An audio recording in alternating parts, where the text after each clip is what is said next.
Hello, hello, hello. Welcome to Get Your Roll On. I am Captain Kirk. I hope everybody is doing well today.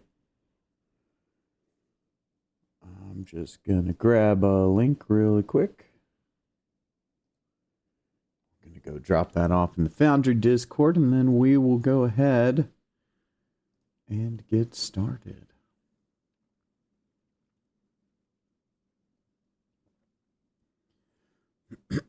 So I apologize that I am running a little late today, based off of when I originally intended to start streaming.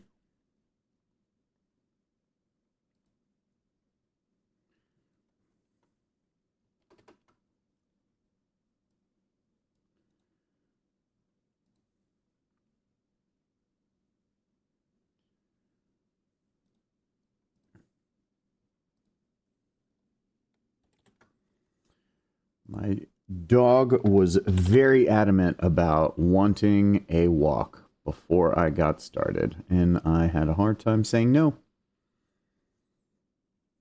And that clearly I didn't. Otherwise, I would have been started sooner. But he got his walks, and we are here in Foundry to continue working on our scene.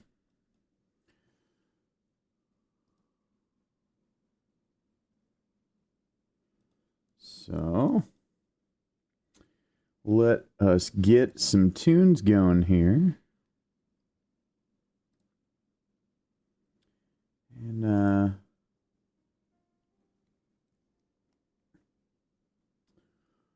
feeling some, chill jazziness as we get started.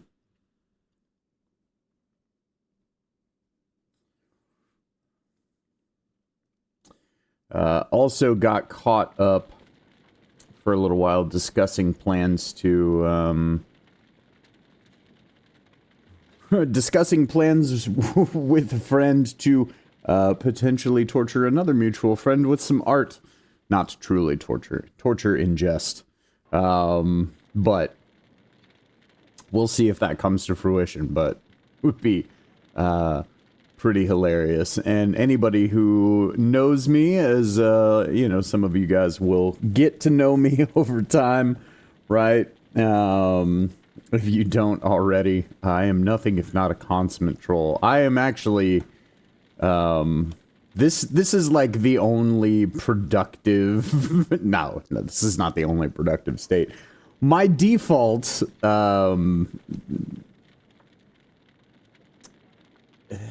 well, I guess it depends strictly on the social situation.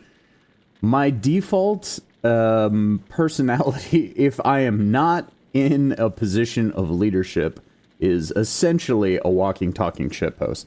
And so therefore, anything that trolls anyone ever, for the most part, so long as it's not like, you know, like actively, truly mean, I'm all for. Anything that's in jest, I'm all for. Especially if only like mildly at someone else's expense or something along those lines. So, not at someone else's expense, but you know, I'm okay being the center of somebody else's joke. Sometimes another person is just the center of a joke, or sometimes you lovingly troll people. I'll put it like that. But, so where we left off our scene, just so that we can kind of take a look around here, and this is kind of one of the things that I meant to do yesterday before we kicked off. I'm going to go ahead and transition the scene tonight so that we can see what this scene is going to look like.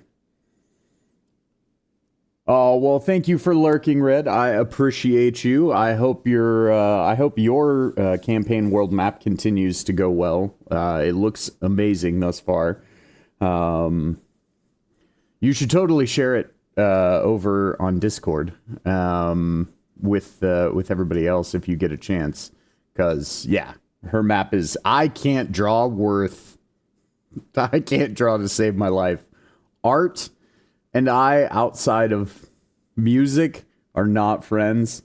And so I'm always just consistently impressed by anybody who has strong artistic talents, which Red definitely does. The map that she's drawing is absolutely gorgeous. All right.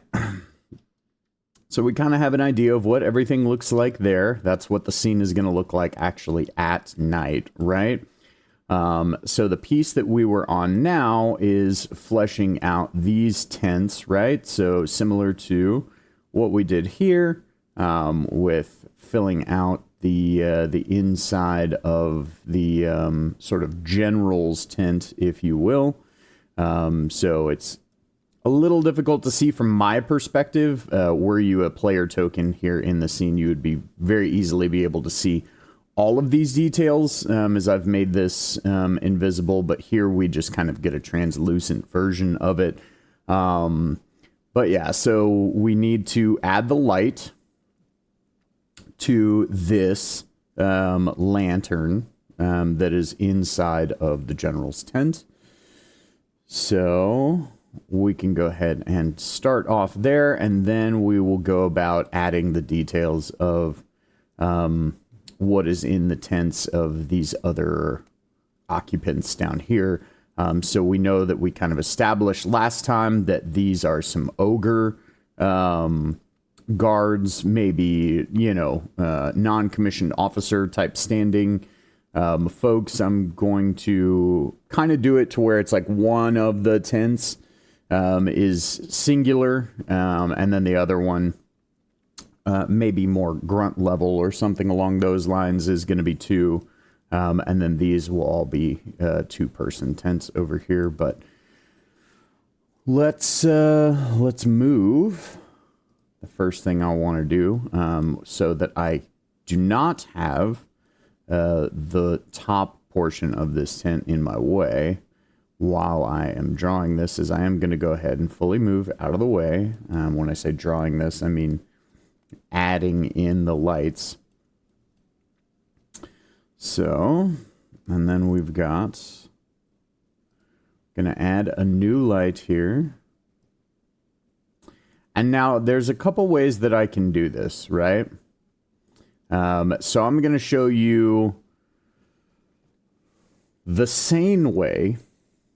I'll put it like that. I'll show you the sane way first. And then I'll show you the thing that I'm actually inclined to do. Maybe not. Maybe not. But you'll see what I mean here in a moment. The sane way. Hey, what's up, American woman? Yeah.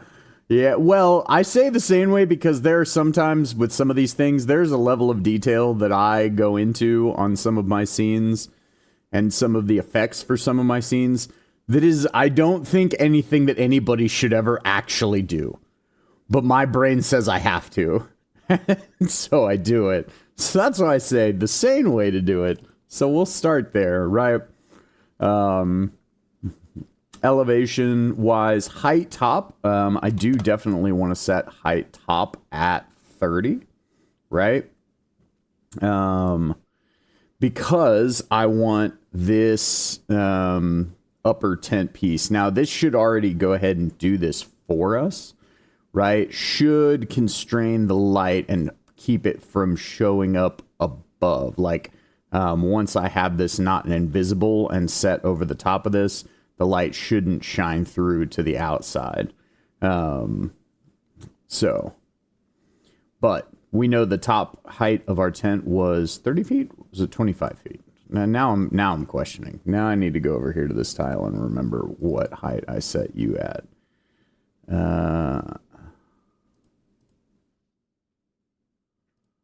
Levels, height, top 30. Okay, yeah. That's what I thought.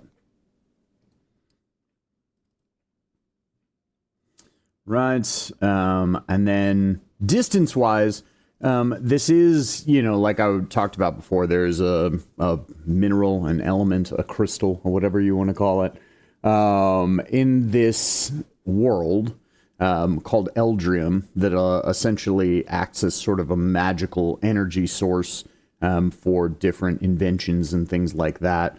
And so this is just meant to be a lantern, right? Even though it's powered by Eldrium, I still want it to have roughly the same light distance as something akin to a lantern or a torch, right? Now we are talking about lanterns or torches for giants. So I am going to keep it the same as these torches here, which means that we're doing double the standard D&D torch, so that's bright at 40 feet, and then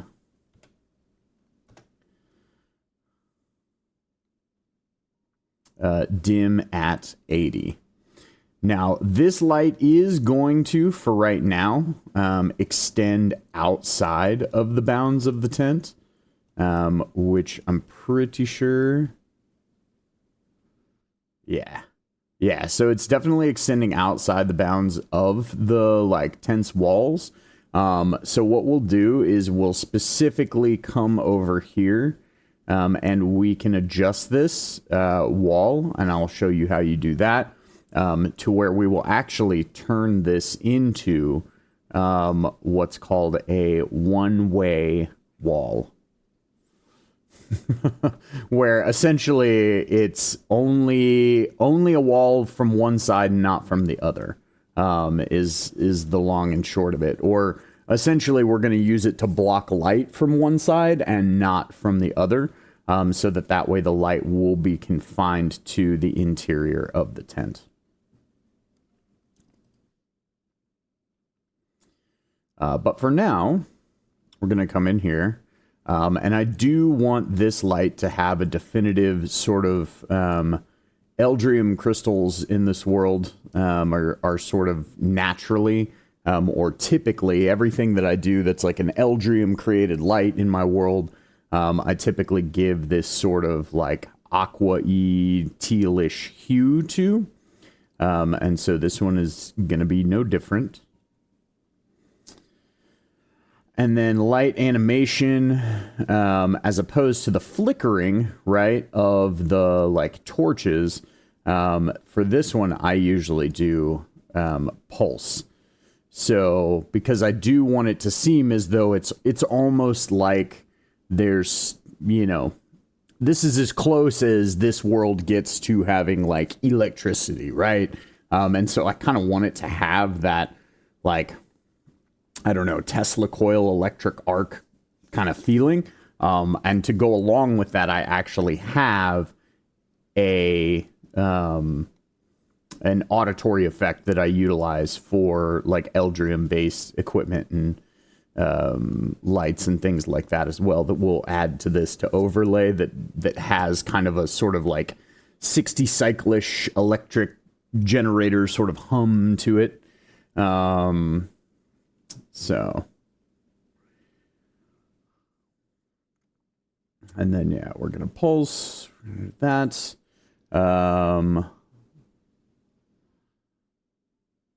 Yeah, and that is pretty much all we need to do on that one. So, like I said, sane way, this is how we do it, right? It's Friday night. I feel all right. Anyways, American Woman's here, so I figured I'd make the song reference. But, so the thing with this wall, so now we're going to come back to our wall, right? Now the cool part about this is I can just grab all of this wall, thankfully. Thank you. You're welcome. It was just for you. It was all for you, Damien. No, I'm just... There's another reference that probably you and I are the only ones who get. Every younger viewer's like, Omen? What? Anyway. Don't even get me started on Rosemary's Baby. Apparently, I'm just going to go on a diatribe of old movie references. It's crazy to think that The Omen now qualifies as an old movie, though. Anyway, that's a weird things you realize as you start to get old. Oh, well, that's what we did here. That's why. So I just need to, I think I actually don't know that I need to change anything. I think I just forgot how lights worked. I think if I set this to 25, actually. Light height top, no? Is it not? No, okay, right. So terrain walls do work in the way that I was thinking. Yeah. Okay. I just wanted to double check and make sure, because this wall height is set at 25. And I did do that intentionally. While this is at 30, that was at 30 because I thought I was going to be able to do the whole thing where it would automatically occlude when tokens went underneath it. Unfortunately, we were not able to achieve that effect, and I did not have time between work and being back here today. No kidding. Whoa, oh, that Omen is now an old movie? Oh, I know, it's crazy. It's still a good one, though. So if you are a fan of, like, older psychological horror films, go watch The Omen. Because I do think it qualifies more as psychological horror than it really does qualify as, like, true horror. Like, but I'm thankful for movies like The Omen, because I feel like if it's not for movies like The Omen, we never get the, like, A24 craziness that we get now. I actually finally just saw, I've been a huge fan of A24 stuff, and I finally just saw Hereditary for the first time the other day. Movie's so good. It's a little crazy, but it's good.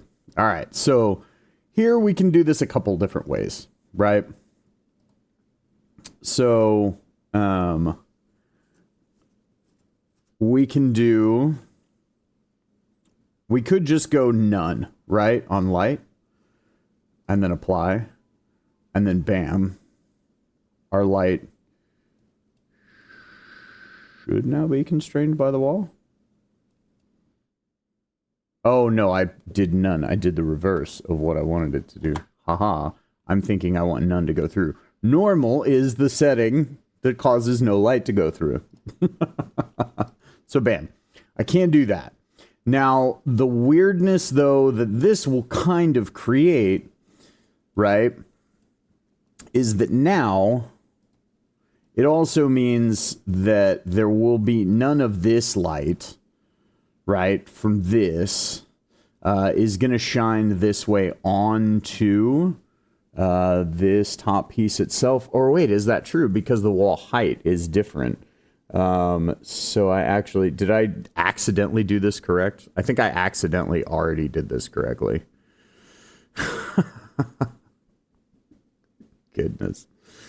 Sorry, part of it is always like every time I walk away from it, yeah, okay, so I did accidentally do this correctly, and I should just be able to do that, and then bam, and the light is in fact actually showing on the tent because I've set this at a higher height than I have set the actual interior portion of the tent and its walls. So it works. Aha. Okay. Well, then cool. Then we can leave that just like it is. Or is this light? I actually don't know that this light is shining on that. I can't tell whether it is or isn't. But I will go ahead and demonstrate very quickly the other side of how a two-way or a one-way wall works, right? A one-way wall kind of works like a two-way mirror, hence why I keep like flipping those around in my head. All right, so restriction direction. So this is where it does get a little weird, because technically, all of one side of this thing is like the entire interior of this is either left or right. And the truth is you don't know which until you kind of just pick. So we'll just do left. Boom. Well, that's not the one we wanted. So clearly we wanted right.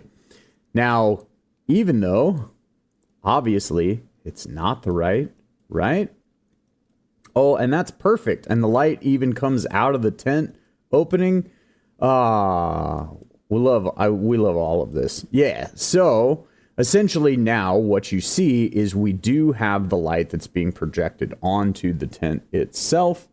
But it is not allowing the light from inside of the tent out. Now, there isn't a way to do this completely perfectly that I am aware of. If somebody else is aware of, please feel free to share. The thing that you will notice that is happening is there is a very small amount of this light that is spilling over into this tent, like even when this part isn't here. There isn't really a way that I'm aware of to, sometimes good enough is good enough, right? Is essentially what this comes back to. So there isn't going to be a way that I'm aware of for me to get the light to spill over onto the top of the tent, but not the interior portion of the tent when I come in here and I go, boom, this is now invisible. The players can see on the inside of this tent, right? So now we're going to get to the part where I said, there's another way that you can do this light here that is the not so sane way. And not necessarily the way that I recommend that anybody do this. But if you have any interest in it, I'm going to go ahead and demonstrate that now. So one of the things that you will notice here is we have an emission angle, right? So if we know that this is a circle and this is carved into essentially 5 equal parts, then essentially we can just take a calculator, right? 360 degrees divided by 5 is 72. So if I set the emission angle, this is why I said nobody should necessarily do it this way, but you can if you want to. So if I set the emission angle to 72 degrees, boom, you will notice that we get a projection, right? It kind of looks like somebody shining a flashlight. And then I can hold control while the light is selected, and I can scroll, like rotate my mouse scroll, right? To shift its direction. And I could, if I wanted to. Why would anybody ever want to do this? I'm not really sure. Not sure why somebody would want to do this. Let's not talk about it, okay? I can actually do the different angles of projection coming out of this particular light. Now, I am actually... Part of it is just, do I even like the way that that looks better than the other way of doing it? And the answer, I think, for me is going to be no. But here, we're going to go ahead and set this back to 360. This is where you could play with different light animations. And this part I might do because there's one of these. I'm going to try to find the one that I'm looking for here, but there's one. Is it Starlight? Yeah. So you could, similar to the way, and this part is the piece that I am going to do, and why I say sometimes I think I have a problem. Let's not talk about it.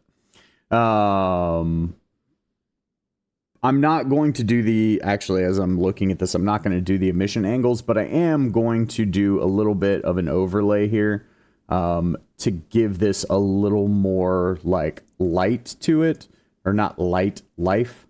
So we'll do this as just a pulsing light, and then similar to the way that I created the light for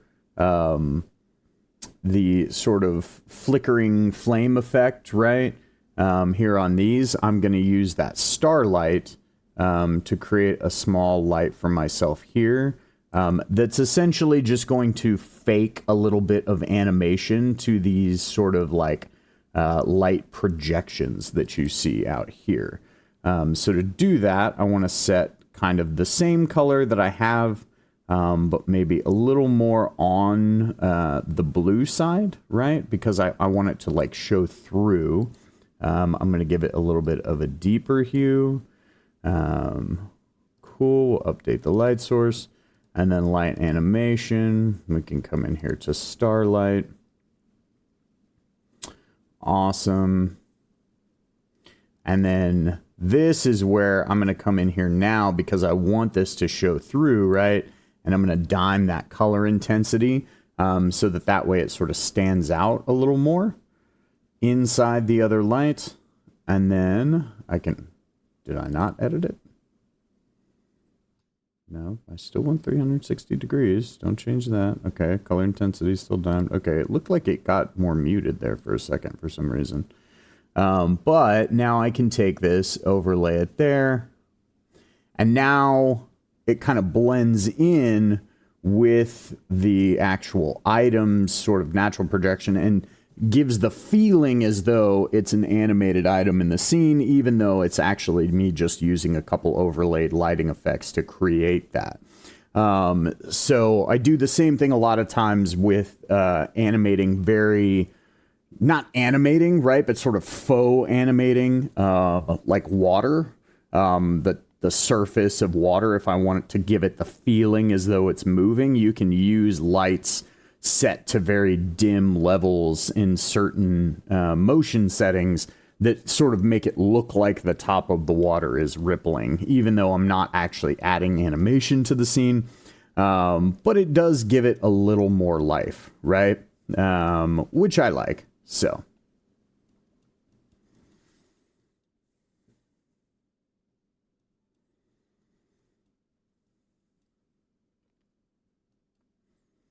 And now, since that pretty much finishes everything that we had for the general's tents, now we can come over here and we can work out these tents here. So let's go into our handy dandy tile browser.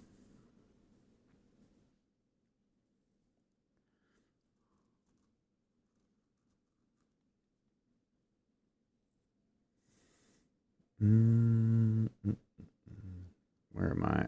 Assets. Yep. Nope. Not bars and counters.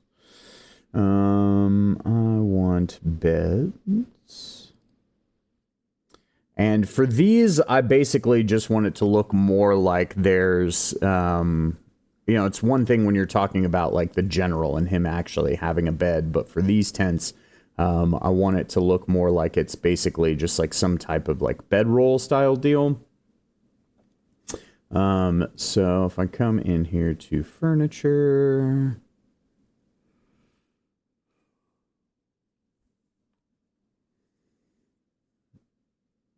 if I can find it.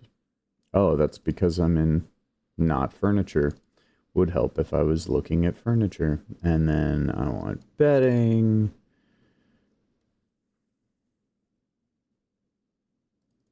And then beds. And then, yeah, for this, I basically am just looking for mattresses.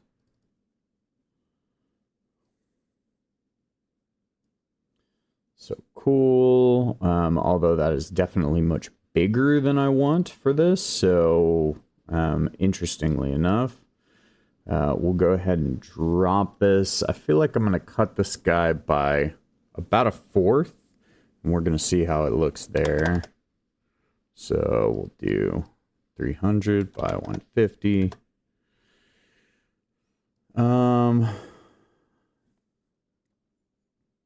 Yeah, I mean, we are talking about ogre-sized individuals, so. There. And then this is going to be the one that has 2, right? So we're going to put another one over here. And yes, I know it's overlapping this, right? But this is also going to be part that they only see when they're inside the tent. And I want them to be able to see, like, you know, all of the details inside. And then we're going to look at, so, I mean, we're talking about these are soldiers, right? So they would likely have some type of foot lockers.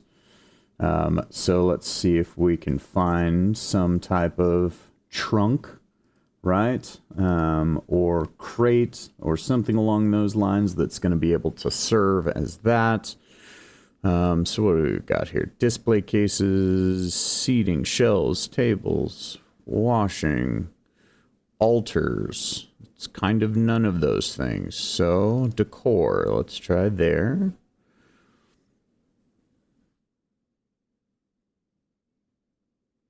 Storage. Trails back to chests. Haha. Here we go.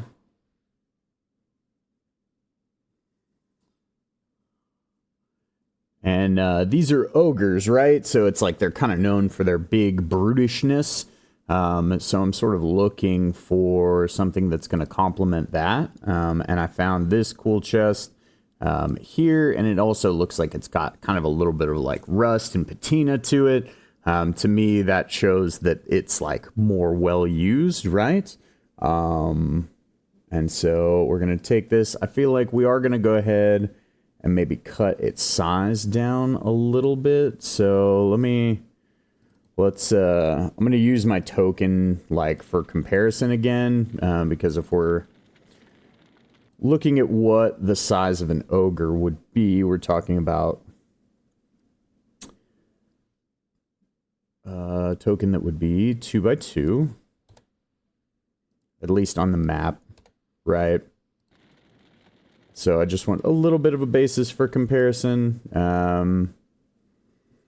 So yeah, that actually does kind of appear like it would probably already be about the right size. So I guess we're going to work with it as we've got it. And we're going to have that sort of tucked back here. I mean, this is sort of meant to be, you know, it's a tent. They're just going in here to sleep. So this is meant to be kind of tight quarters, right? The other thing, too, is, you know, this is one fortification of this military in a vast region, right? That they are currently sort of occupying and vying for control of over the local populace's sort of guerrilla forces. And so this isn't even necessarily a unit that's truly stationed here. Right, this might just be a whole like unit or portions of a unit that came back for whatever reason, and so it would also make sense that all of this stuff is much more sort of like lightweight and much more minimalistic comparatively to something like this general, who is too large, honestly, to be stationed or to be quartered in any of these other areas. And so of course they've, you know, set up this whole permanent tent sort of structure for him here at this facility.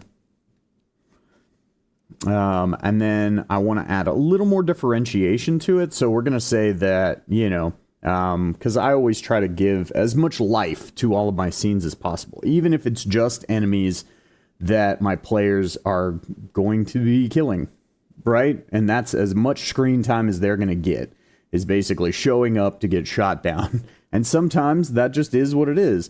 But I still want to have the details there because it helps me know like when players go and explore the chests. I want to give them more than just, you know, you find a chest that's got nothing of note, right?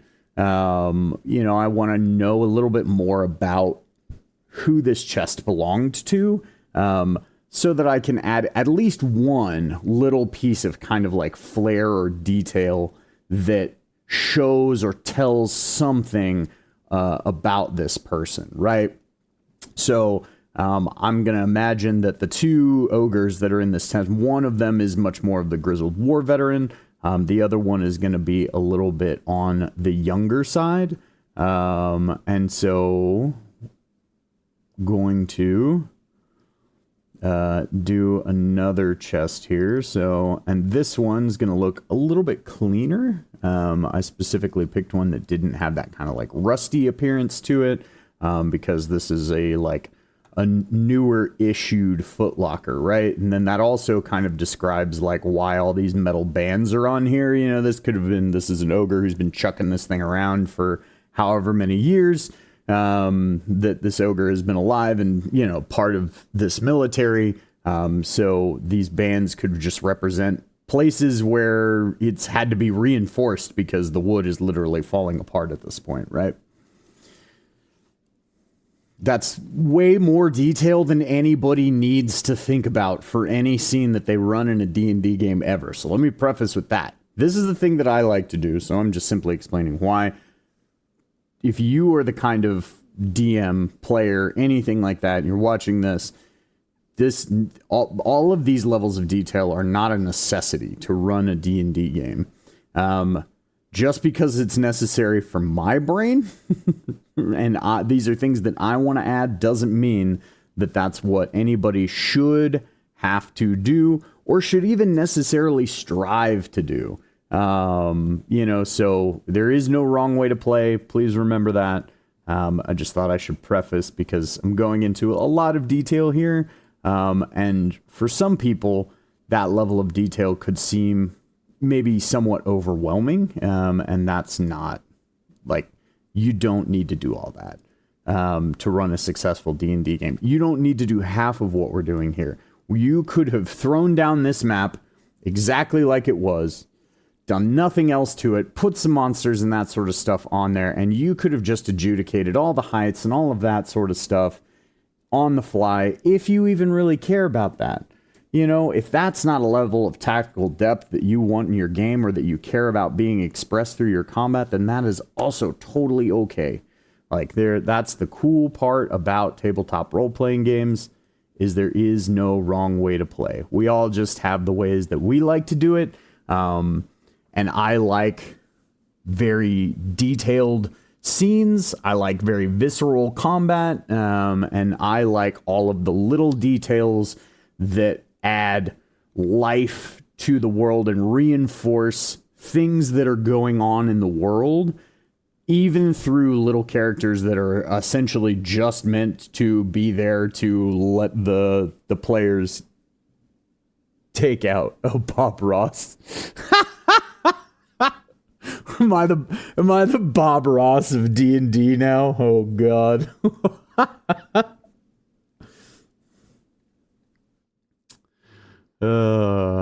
That's too funny. You know what? I'll take, like, if I'm gonna be compared to somebody, Bob Ross was a G. So I feel like I'm doing that man's name a disservice by being compared to him, but okay. So I am in here and I'm looking for betting again. I'm once more coming to you, asking for your betting.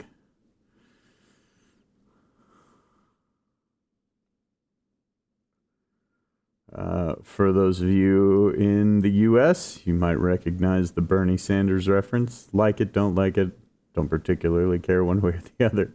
I just wanted to make it. Yeah, so I'm going back to furniture. Beds. And, was it this? Yeah. So this is where I'm looking for, blankets.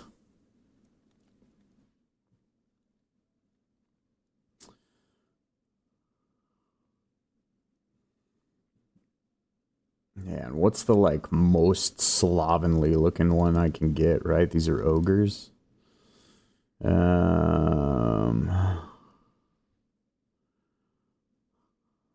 Yeah, and then we're gonna do this one. And then I dropped the size on this by a quarter, if memory serves. Let's see if I remembered that correctly. Services? Yes. Okay, cool. So, bloop.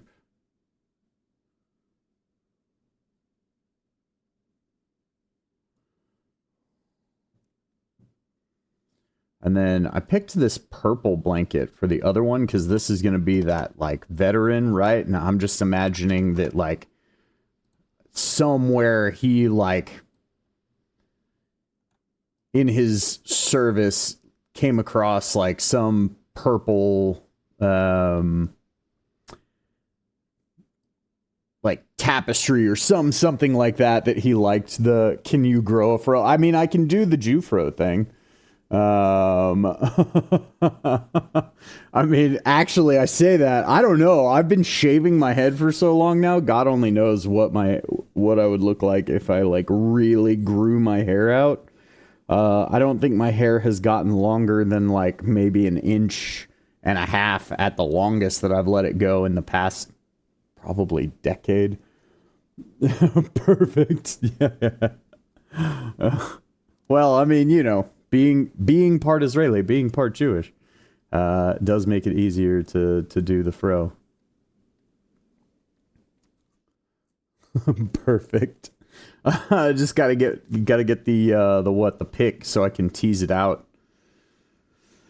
All right, and then we're gonna add some pillows to this as well.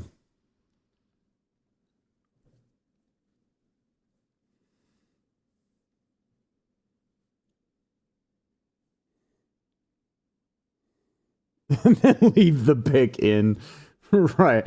Except for the whole thing is that this is going to be a VTube channel eventually once I can finish getting my avatar done and everything like that. So I'm going to have the pick in just for no one to ever see it. But we'll know it's there in spirit.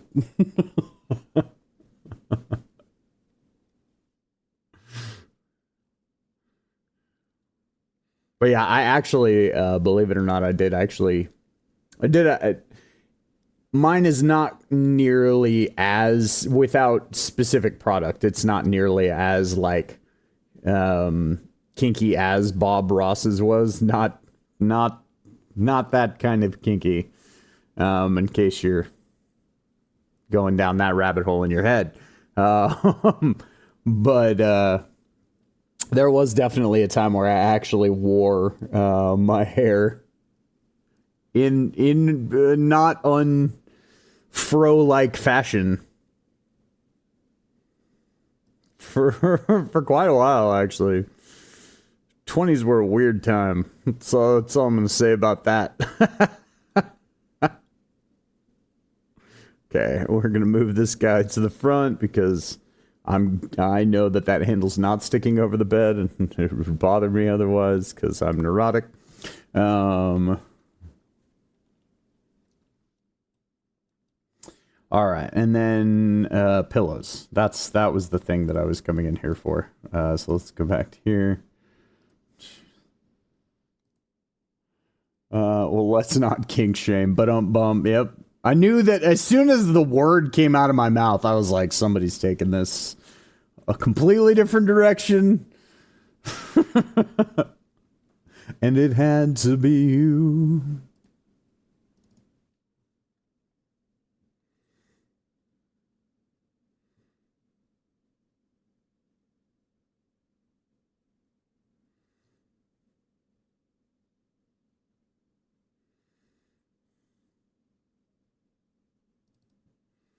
Okay, and then I'm just going to add some pillows to this that I can throw on there.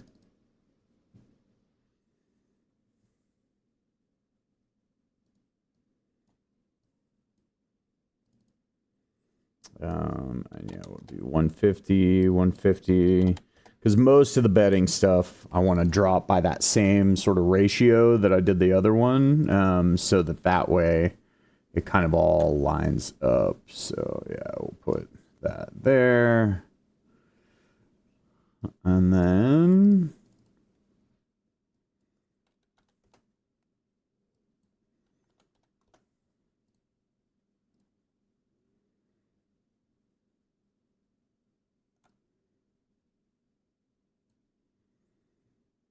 that there.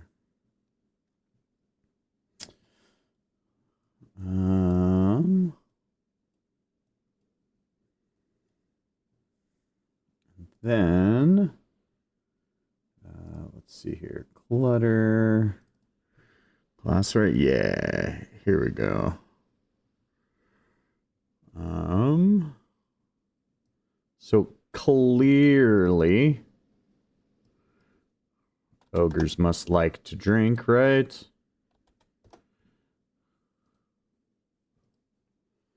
Spoils of war and all that. So I'm actually going to put some, like,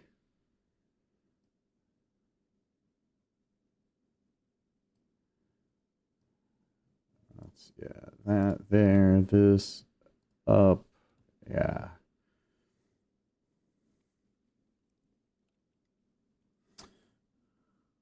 And then do this.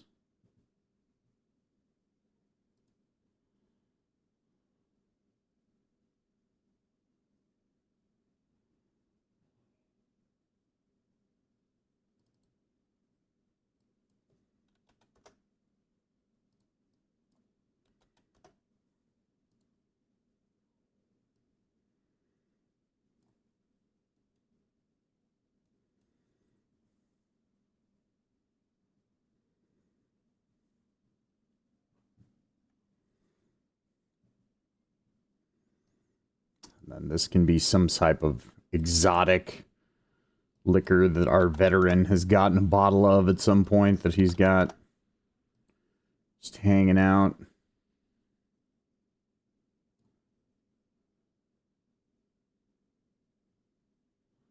And then we'll add, what, yeah, like a bottle of wine that's been knocked over this thing.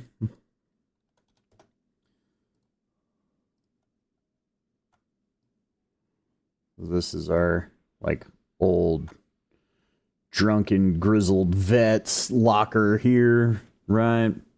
And then the other one. And so it's like part of why I do things like this too, is because this might inform me that, like, when I do the battle, I might have some penalties on this ogre, right? Because this ogre will be here. Because this ogre is very likely, probably based on kind of the way that I'm describing it and the way that I'm setting this up and this building this.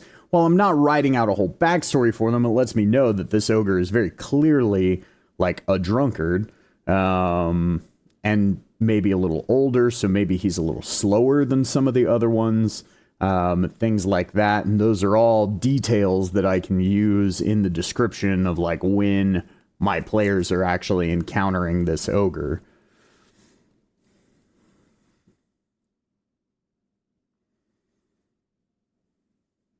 I imagine this ogre having an eye patch and, like, is starting to gray in his hair and that sort of deal.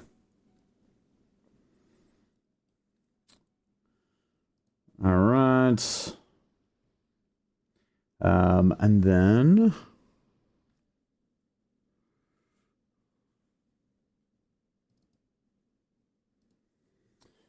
okay, and I want to find a letter.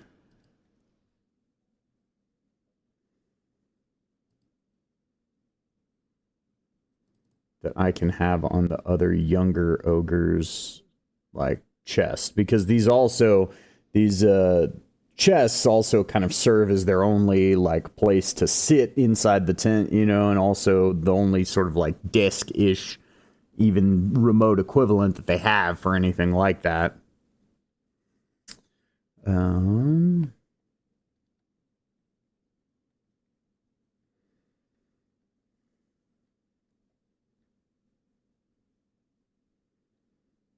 Where this?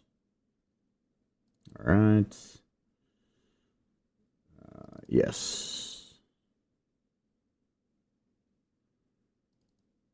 Rules. Let's see if I can find.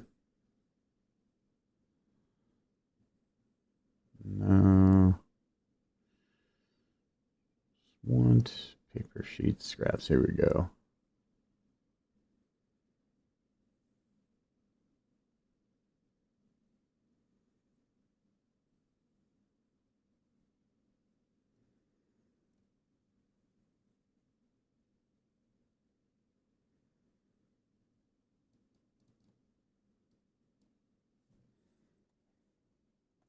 Whoa. No. Go back. There we go. And then this, do 150. 150. This can be the letter that this ogre recently received from, I don't know, maybe an interest back home, something of that nature.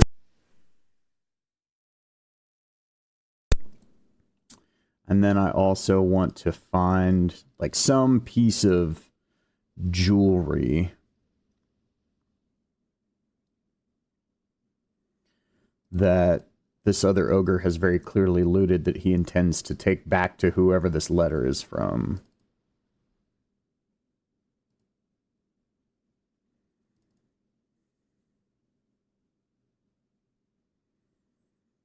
Well, I may actually, this may work better now that I'm looking at this. And I apologize for the sneeze. I was not able to mute my mic in time.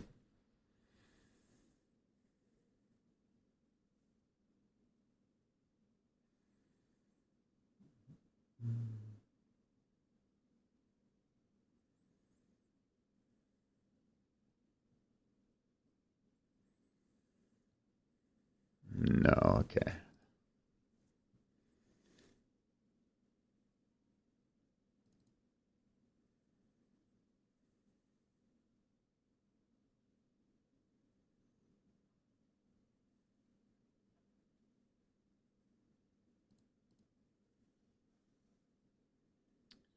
All right, do we have any? Yeah, jewelry.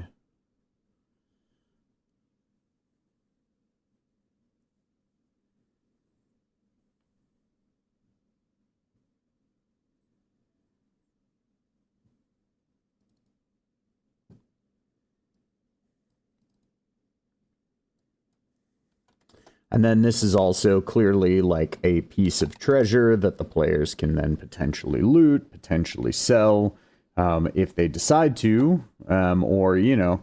So this is essentially this world is sort of in a very World War One-esque state. At the moment. And so, you know, part of it is I want to have these details here too, because I want to open up the potential for the players to make another decision, right? They don't necessarily just have to be loot goblins. Like, sure, they are an opposing military force, like, here to take out, like, this facility and its, you know, current captors so that they can repurpose it for, you know, their own ends and things of that nature. But that doesn't mean if they come in here and explore this tent and see this note that is, you know, very clearly written to some love interest, something like that. I'll decide those details later, mother, whatever the case may be. By this younger ogre who now probably deceased, depending on how the player's actions go, you know, and they see it talking about this pendant that, you know, they found and were going to send home to them and that sort of thing. Or maybe he managed to save up his money and he actually purchased this pendant. Maybe he didn't loot it, right? You know, maybe they'll decide to do the human thing, even though it's a whole bunch of different species and that sort of stuff, right? But this is all games made by humans, played by humans, so the human element of it, and maybe they'll decide to, like, make sure that this actually gets back to her, right? So it's like part of me going through and deciding these kinds of details is I want to open up the ability for interactions like that to occur. And then I know, point of reference-wise, when we're looking at our token versus these, it looks like it would be very cramped because this is what the size of an ogre would be, and then that piece is intentional. You know, I want it to look like when they're in these tents that they're having to live on top of each other because that unfortunately is in a lot of, you know, military situations when you're out in the field the way that it is. So All right. And then we're going to have this tent over here. So this is going to be our sort of non-commissioned officer's tent, right? So we can go back to beds here. So he's going to have a little bit bigger space to himself. Am I on the wrong? What am I? Oh, because I was on the token tile. Yeah, fine. Oh, and you're going to make me open it again. Okay. Thank you, Foundry. We love you too. All right.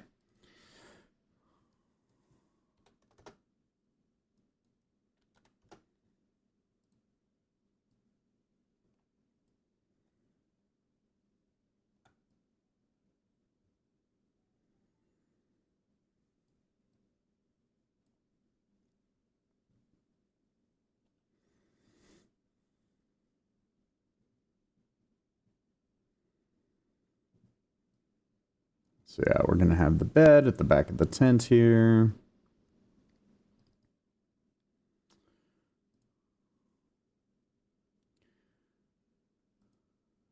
And then ogres, while they might be a little oafish, are not as stereotypically like low intelligence as they kind of are in traditional like D&D monsterdom, right?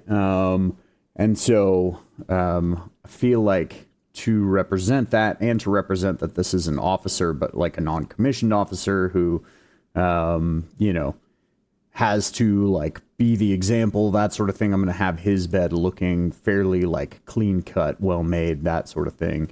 Part of why I have some minor eschewment or chose a bed with some minor eschewment down here for the general is because it's like, to a certain extent, you know, it's the general. They can kind of get away with whatever they want. And so they actively are not necessarily making their bed every single day.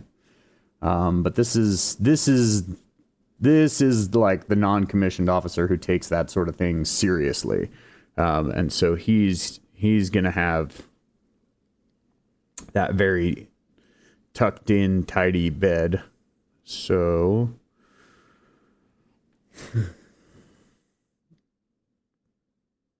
you find the right bedding here.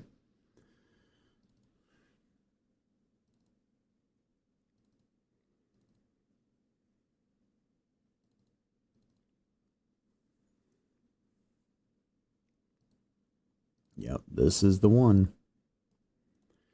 Okay.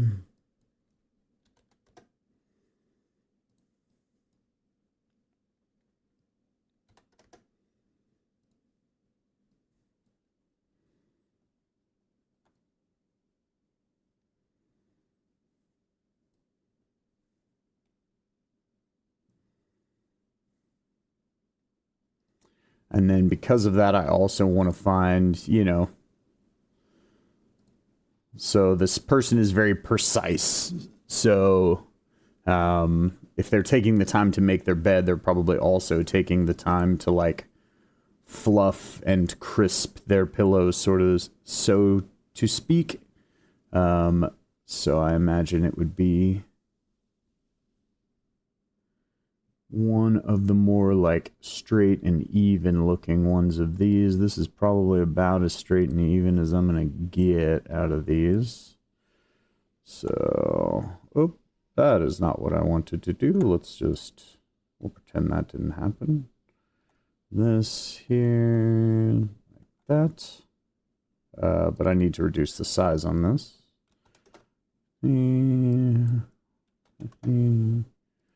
There we go. Thought it looked a little strange. And then I am much like this person would be, right? Yeah, I'm going to get very precise with the angle that I put that at because I want it to look as kind of like neat and tidy as possible.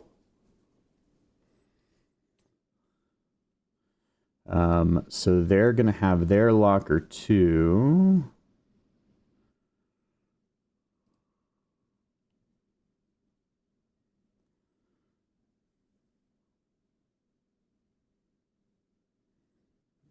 Okay. And actually, now that I'm thinking about this more, I'm going to move all of these here.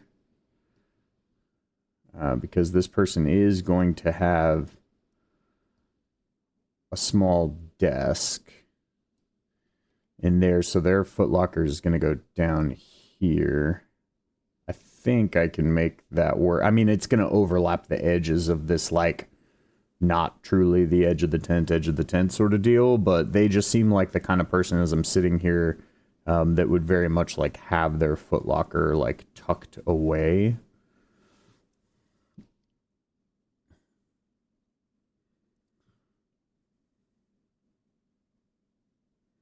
And then for this, I'm also going to choose a different one than I've used for either of the others. I want that like metal banded look because this is clearly somebody who has like been here for a while. So maybe theirs has had to go through repairs, but they keep things very neat and tidy.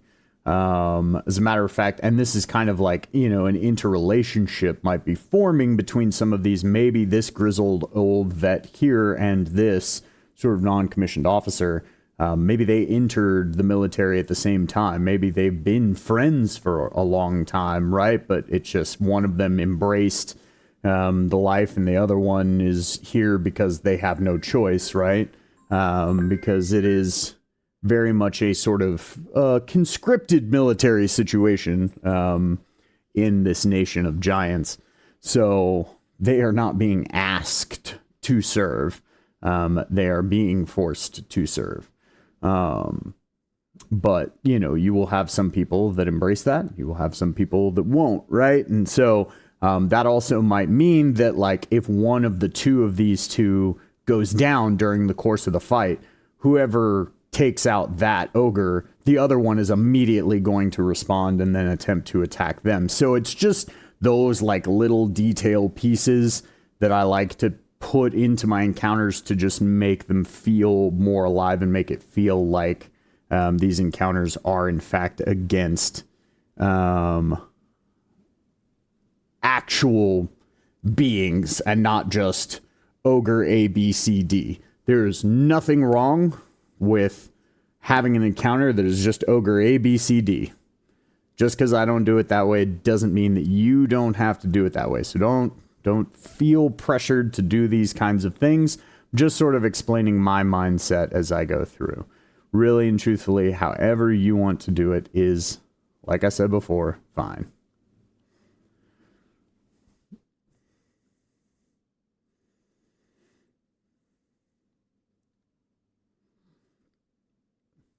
Okay, so I think that was under decor, right? Yeah, storage. And then chests. And yeah, we're going to grab this. I even want the wood to look a little more lively, so I picked this one. And yeah, no rust on this one either, so it looks a little more well-maintained, or as well-maintained as it can be.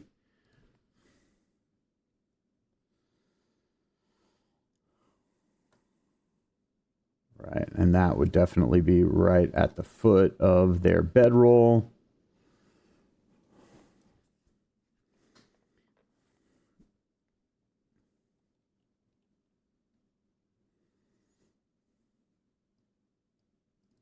And then we're going to give them a little desk as well. I think that, whoa, what did I do? I meant to do that, probably. Yeah. That's still a bigger desk than, okay. Sometimes you just gotta... Alright, so we're actually going to reduce this one by half. We're going to see what that looks like. It might be too small.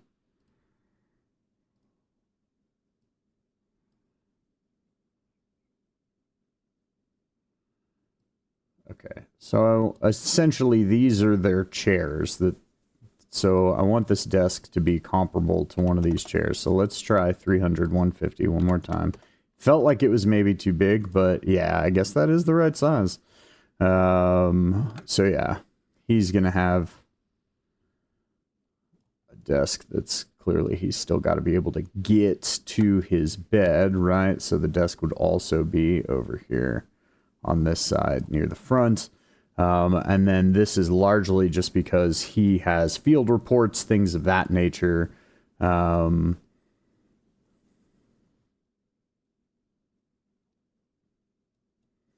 not going to have the chair here because I am going to have all three of these ogres kind of out here and commiserating at the time.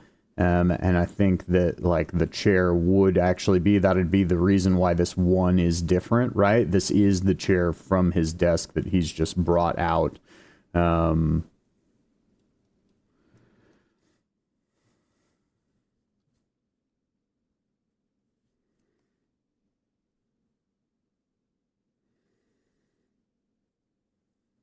And then we'll get into some details here. And I think that he's going to have, because I saw this before as I was looking through stuff, they had newspapers. And I feel like this is the type of person who would have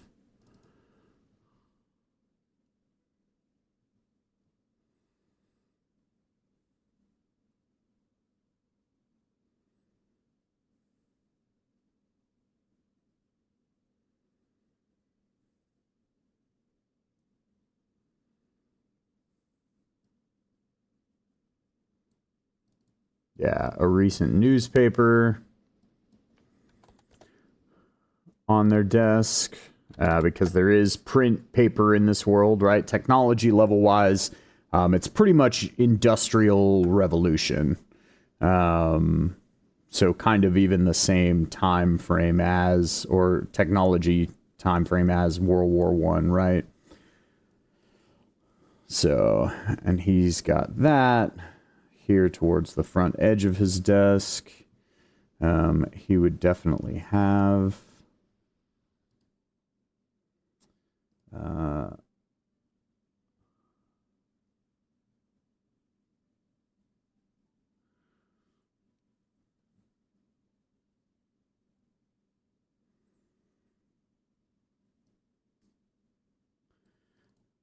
he's got a journal, but of course his is currently closed because he would never just leave something like that open on his desk. And it's kind of also over here to the side. He would also, of course, then have an inkwell and pen because he's got to fill out reports and things like that.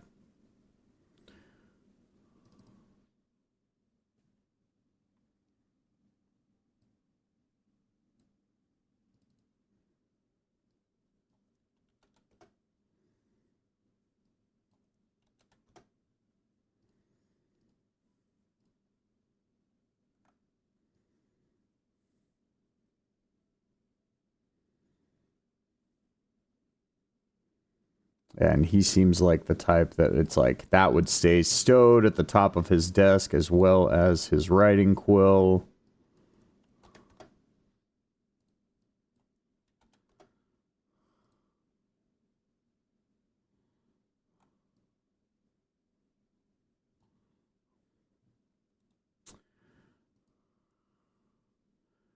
And then he would also have, gonna do, this. A number of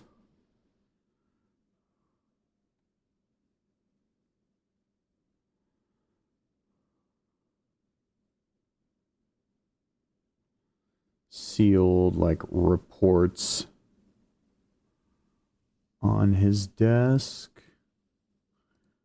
coming in from the field.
Okay. Cool. Yeah, and that is that will be his tent.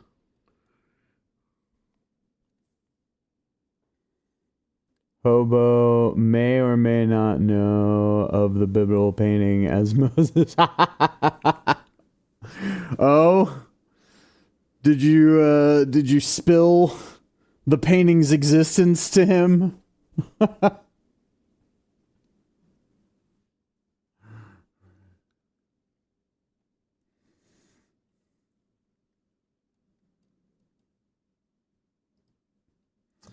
So that painting that I was talking about at the beginning of the stream, potentially trolling a friend with, that if you were reading along with the comments on stream over on Twitch, that may or may not be the painting that we were talking about. We found more of a. Oh my goodness! Yeah, yeah. You'll have to send me those. Oh no.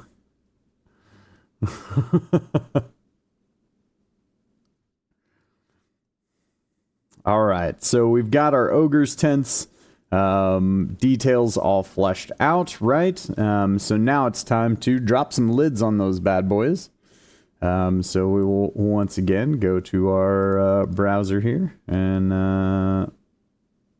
to our tents. And now the question, can I remember which ones I used? and the corresponding tops that go with them. Yes, this was it. And yeah, we did in fact leave that at as the same size. So we will just, I believe that is the angle that we're at. Bam, we can drop this guy right on top. And then if we think about these ogres are roughly like 15-ish feet in height. But we don't really need it to be, we're talking about the types of tents that somebody isn't just necessarily standing up in all the time, right? Either you're inside laying down, or in the case of this one, you're inside sitting at this desk. So I think 15 feet in height is the elevation I'm going to put it at, because if anybody has spent a lot of time in a tent, a lot of times you are ducking to get inside them, or at least I am. I don't know. I'm also on the short end of tall, so maybe I have to duck more than the average bear. Right. So we want base elevation there, and then we want overhead elevation height top to be 15. Boom. We like it, yes. And then we'll do the same thing here. Nope, that's the wrong one. This is the one that I want. Wait, can I have it? No, I can't have it. Why? Okay. Let's try that one more time. Very confused, Foundry. Would you... Okay, let's just click off of tiles. Let's close out of the tile browser. Let's zoom out.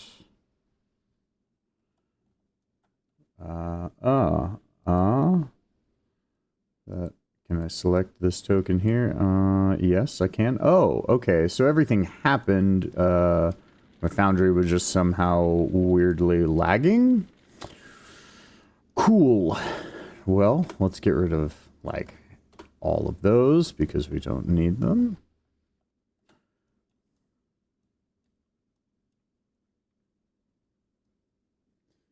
And we can just put that guy on top there.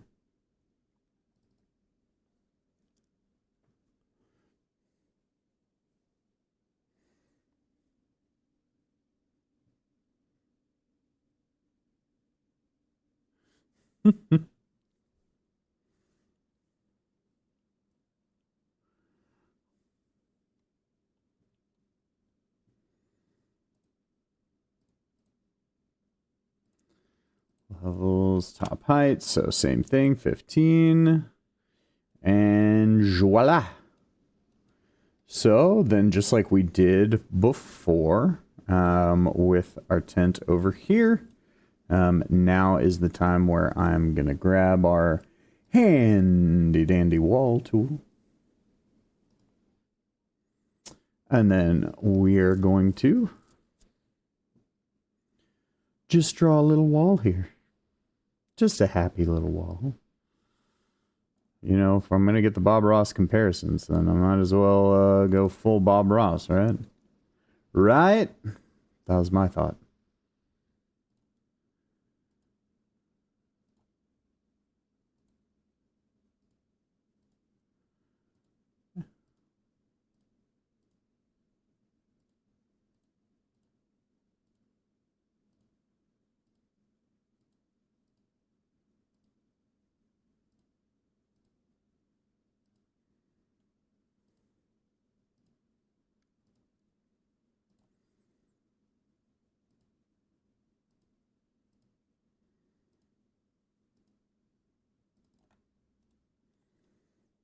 Right. And then both of these tents, the walls sections for them are going to be the same height. So we can just go ahead and draw this one in next. And then we can come back and set the heights on both simultaneously.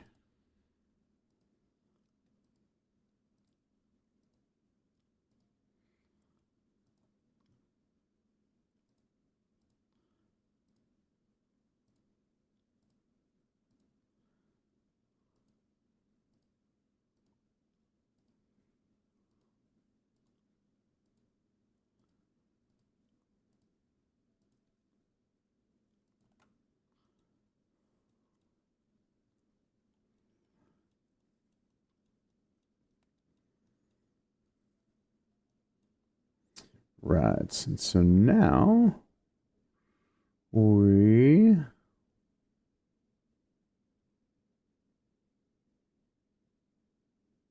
I'm gonna grab this. I'm just like, sorry. Have not had much caffeine today. Doom of Ages, thank you for the follow.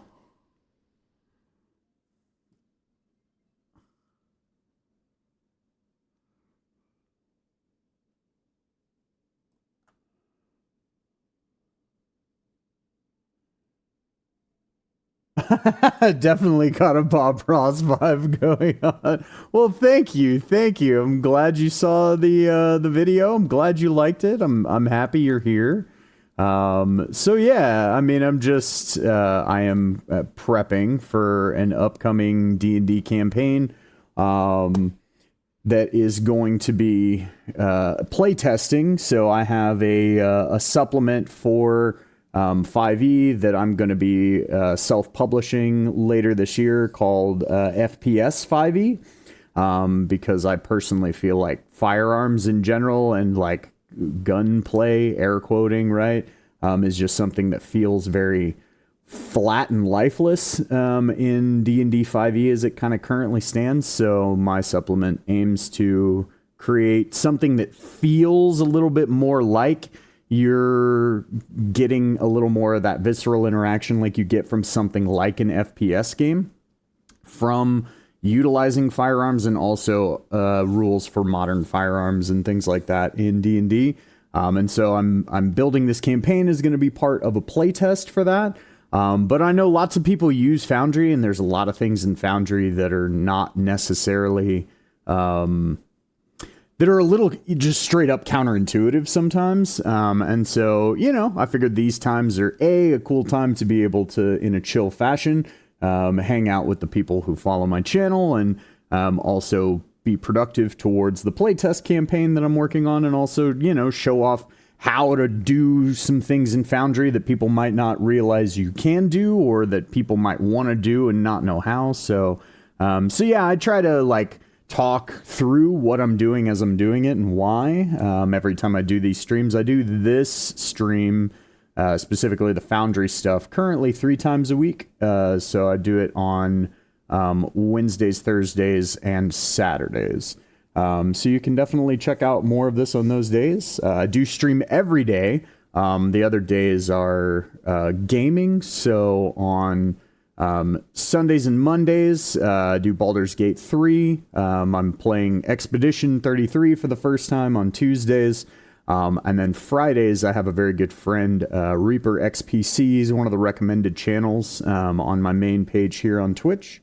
And so he and I are actually going to be starting Pioneer, or Pioneer. I keep mispronouncing it, but it's this very cool new, it's currently in early access, FPS RPG MMO. And it's set in the world of Stalker, which is the game based on one of my favorite novels, A Roadside Picnic, which is this crazy dystopian science fiction Russian novel that's really cool. So yeah, that's a little bit about me and what I've got going on the channel. So I'm glad that you've enjoyed thus far, and yeah, these days, these Foundry days, I guess I have been told by numerous people now they have a little bit of a Bob Ross vibe to them. And you know what? Like I said before, I can think of a significantly worse comparisons for sure. Sorely lacking. Is a D&D game going to be streamed, or is this a private game? No. So I will be streaming the game.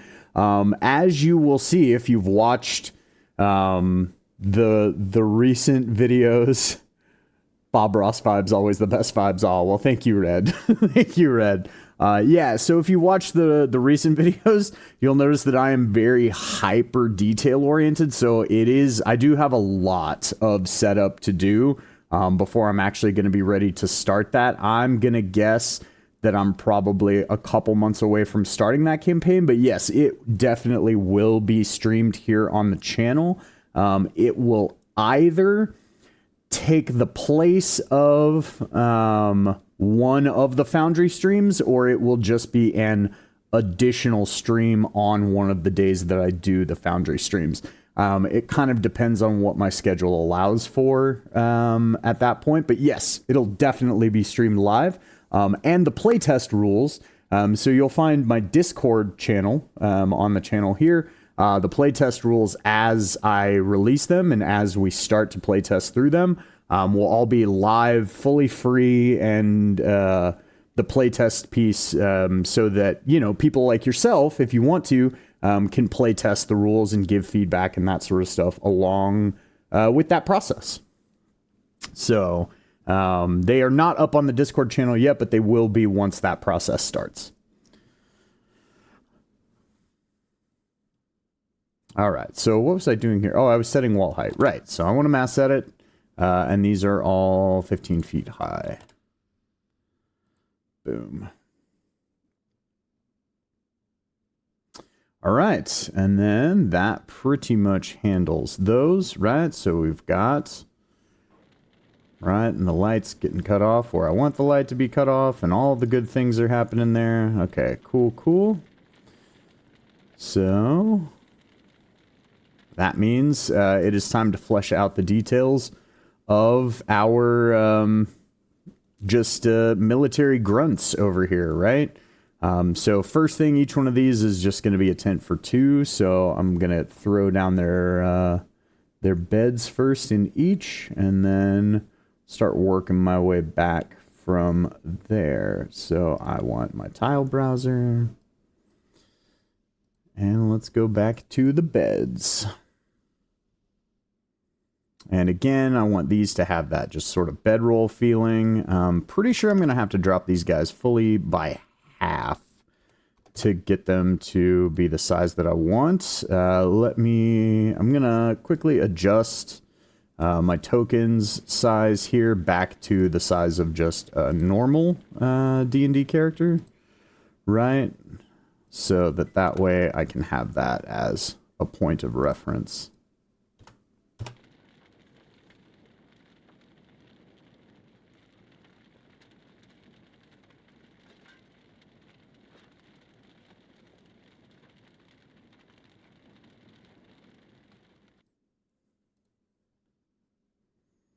Okay, so maybe a little bit, especially once we start, if we get 2 in here, is that gonna, I mean, I guess it would. It just feels too big still. I feel like I need to drop it by like another quarter.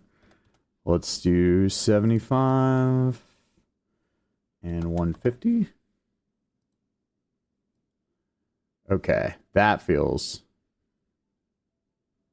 like the size that I want there. All right, so, and then for this, just gonna good old Control-C, Control-V. Copy pasta, drop these boys down in here. And then we'll go back and we'll start to flesh out the details of what's in the tents of these soldiers.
Right, so got our beds down, and now we're going to give these guys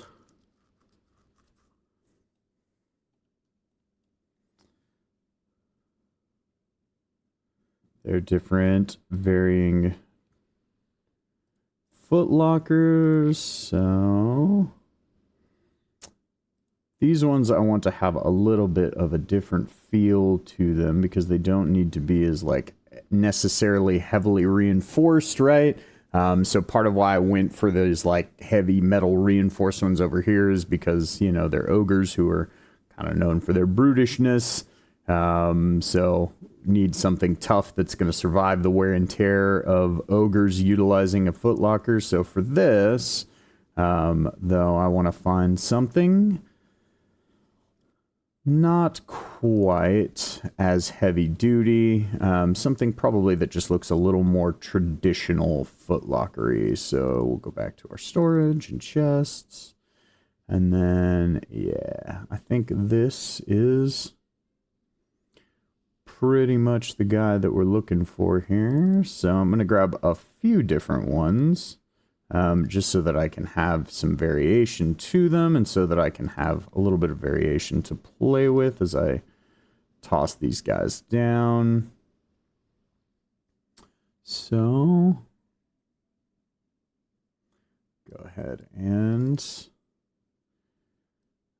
so we did 75 and 150 were the dimensions that we had set our beds at, and that is not the same ratio for these. Okay, let's try that once more with feeling. So I think by this, do I want 75 and 75? Do I want 100 by 100? I feel like I'm going to want 100 by 100. We'll try 75 by 75. I feel like that's, yeah, that's smaller than I want. Well, I guess that is like foot locker sized for a normal person, right? So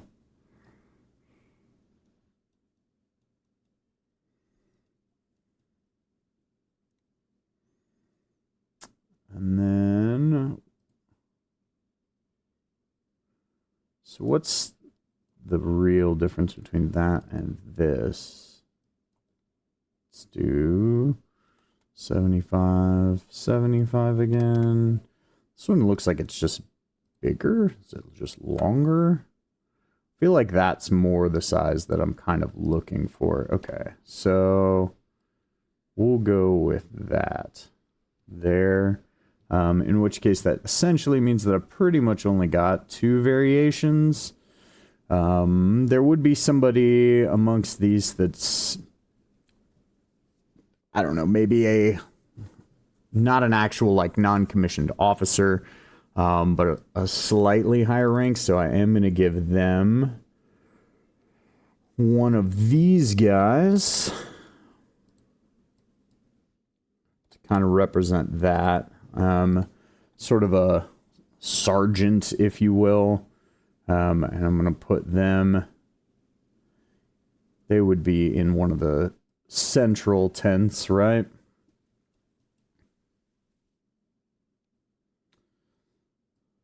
And then we'll do some of these rusty ones.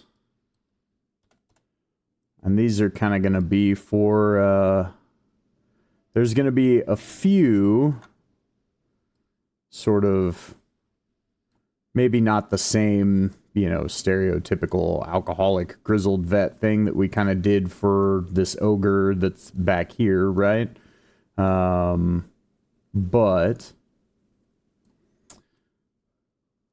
I'm imagining this being, because the more I think about it, I'm kind of imagining these tents here now being a unit that part of the reason why they're in the tents and not actually like the beds and stuff is because they aren't a unit that's permanently stationed here. I think that this is almost like some type of reconnaissance unit, or like the equivalent of like some kind of ranger unit, something like that.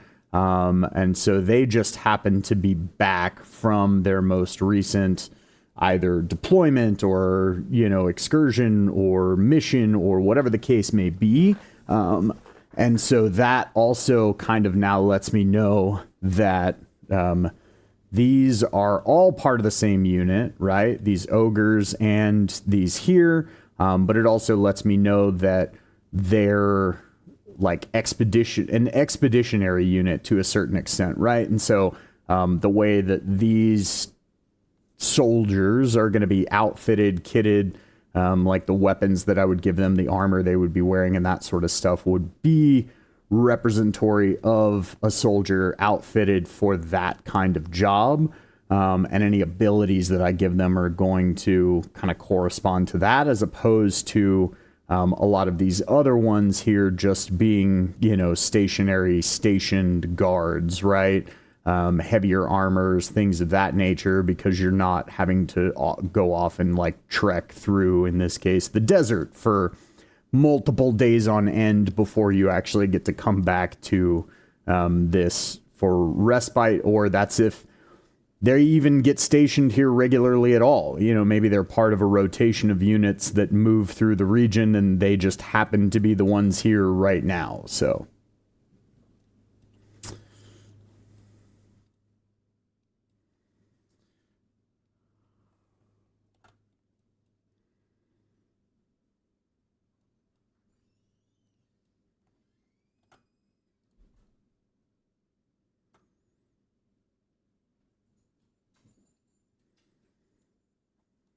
Yeah, and then I think this one on the end, I'm going to use 2 of the rusted chests here. Oh, I suppose I should turn this around the right way, huh? That'll be helpful.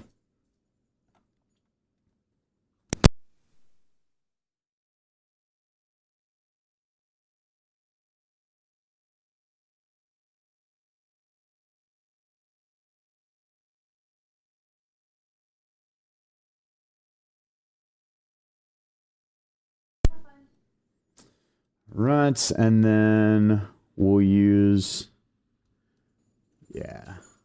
So I'm going to have, this tent is going to be like a pair of veterans of this unit, like buddies that are bunked together. And then the rest of these are going to be, because I also kind of want to reinforce the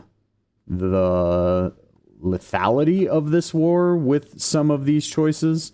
So the rest of these are going to be kind of the newer non-rusty chest. That's pretty much using this style of footlocker, the only differentiation that I have to represent those two. I can do more things with the details of like what is like on the footlockers and things of that nature when we get to that point. But for right now, I want to make sure that there are more kind of neophytes here than there are, especially amongst the like rank and file sort of like grunts here, than there are grizzled vets. So I guess that actually kind of puts me at 3 and 4, and then the one like sergeant. So not a huge disparity, but you know, just wanted to represent it some. Hello, Neko. Thank you for joining the stream. I appreciate you for being here.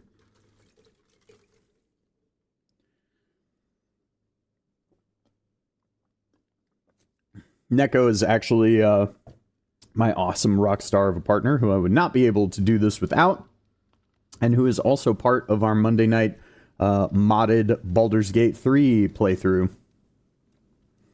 And it looks like, at least based on some discussions with some folks in the server on my Discord, it looks like my Sunday Baldur's Gate D&D 24 rules playthrough is going to be turning into another multiplayer session. So got a buddy of mine named Boss that's going to be joining that, and we'll see who else from the community wants to hop in there. So 2 more open spots if you are listening and you want to get down on some Baldur's Gate with us on Sundays. We'll be playing from 12:30 to 4 Central Standard U.S. time.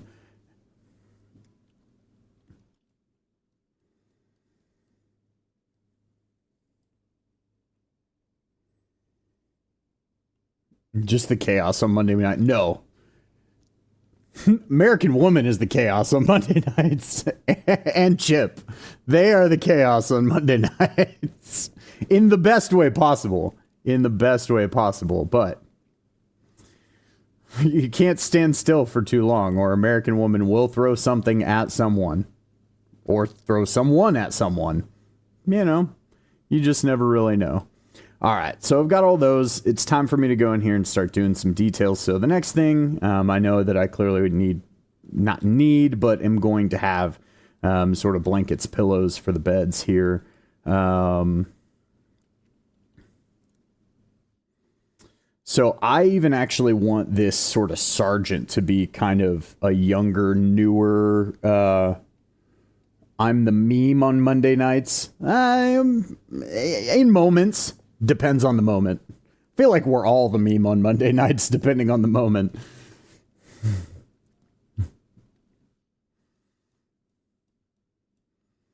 Though the first time that you decided to smash the hermit crab, that was pretty hilarious. All right, so I'm going to beds here, and I'm gonna find the bedding pieces that I'm looking for.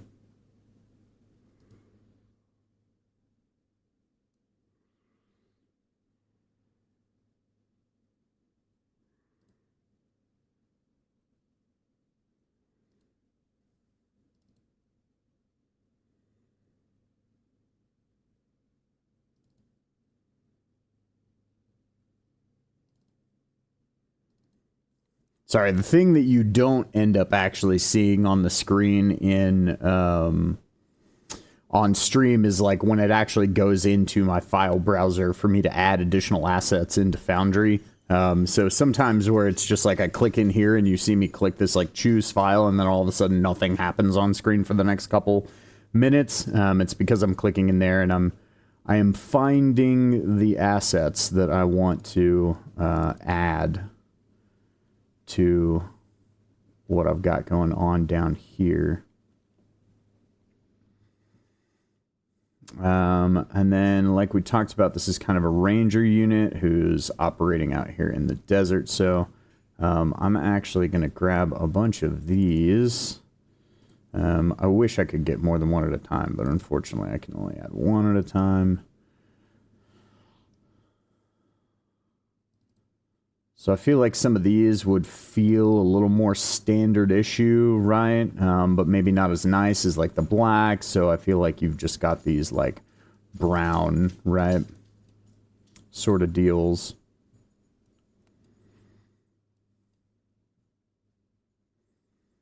And then, yeah, we will go ahead and let's see. Our two vets over here are gonna get the like most disheveled looking versions, I feel like. I think we did 75 by 75. All right. No. This was 150, right, for the bed. Yeah, that's the one.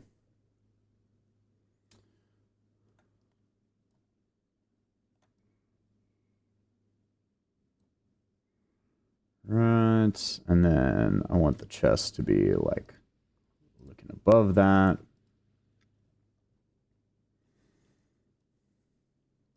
We're even going to actually have this ever so slightly askew here. Intentionally so.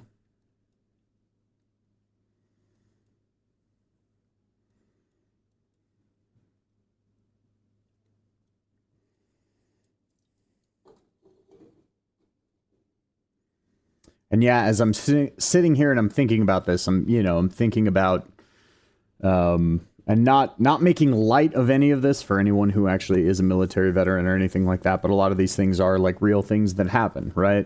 So I'm thinking about this and I'm looking at this like disheveled bed and I'm looking at this chest that I've now made askew and I'm kind of thinking to myself, I wonder, I think maybe this soldier has like night terrors or something like that. Which then lets me know that whatever, soldier that I'm going to have out here or in the tent or wherever the case may be that corresponds to this bunk and this bed and the other things that I'm going to have here, then that maybe they have some sort of mechanical penalty because of their consistent lack of sleep, right? Or maybe they already have like a point of exhaustion. Or something like that, even at the beginning of the battle. And so it's like little details like that I try to, again, utilize to reinforce that these are like real people and create that differentiation, not even just for the sake of doing so, but also so that to a certain extent, it's also easier to for the players to identify what target they're going after and things of that nature, so that it's not just ogre A or soldier B or that sort of deal.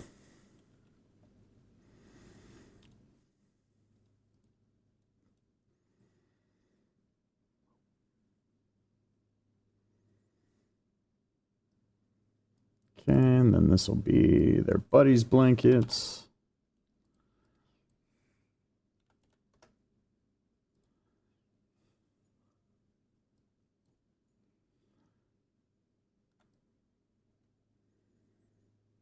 And perhaps since these two share a bunk, maybe this one also has that same penalty because the other one's night terrors actually keep them up at night too. And even though they themselves may not be suffering from that, they could still have exhaustion from lack of sleep.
Right, let's see here.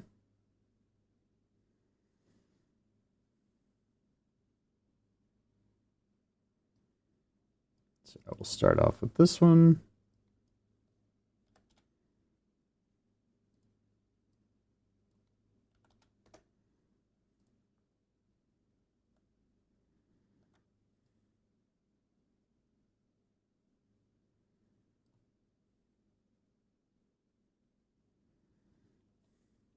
And then we know that both of these are younger soldiers, right? Because that's why I put these chests here. So, you know, I decided to use this blanket. And then as I'm like kind of looking at it, you know, it's weird the way that you can take inspiration from little details and things like that. And that's also a big part of why my process is going in and doing this kind of stuff first. Because then that decides so many other factors for me to, like, down the line. And it actually makes that decision-making process easier for me and makes it, to me, feel more organic and less like I'm just making a decision about something. Like, well, it's this way. Well, why? Well, because I had to make a decision and that's what I chose. You know, I don't like that feeling.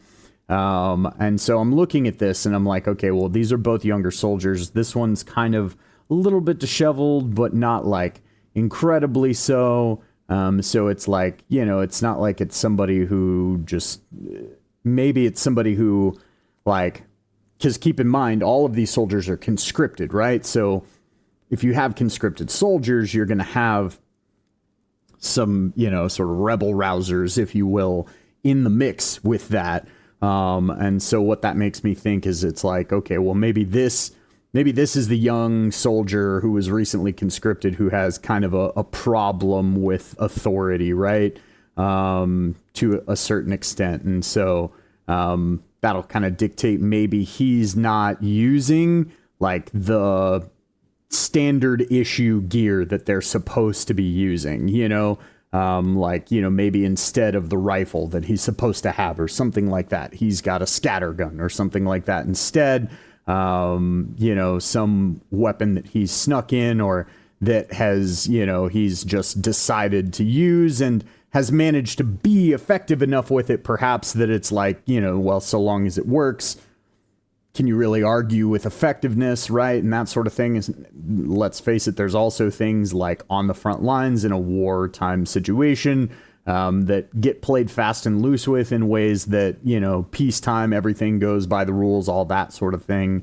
You know, some of those things go out the window. But it lets me know that, you know, this person, he might actually be utilizing different equipment. Maybe he's got a sword that, you know, the rest of them wouldn't have, or an axe when the rest of them have, you know, short swords that are sort of their standard issue, you know, melee weapon or something along those lines, right? So lets me know to make his equipment different somehow in some way.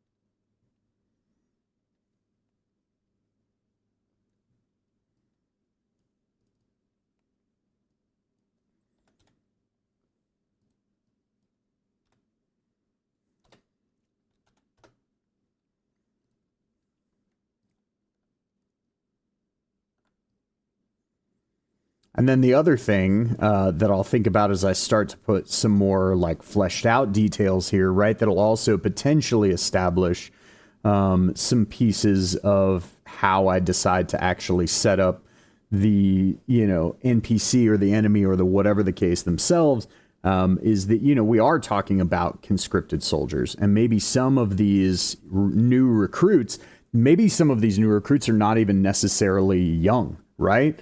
These are conscripted soldiers in wartime. That doesn't mean that they actually have to be young kids, you know, and so it also is like, well, what was this person beforehand, right?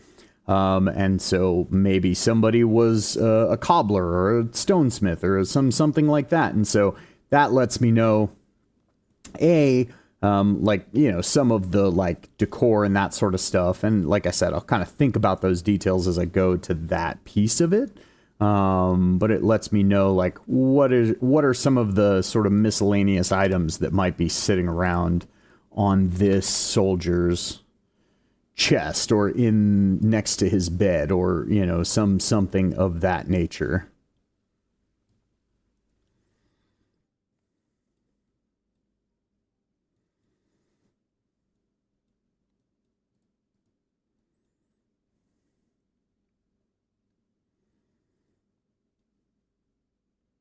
Okay. And then for this one, I want the neat and tidy blanket, because this is our sort of sergeant.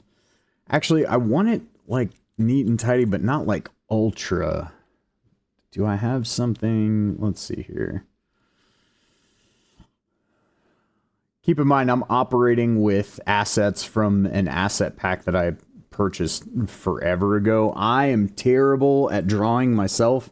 So I am at the mercy of the assets that I can acquire for use to build scenes like this. Okay.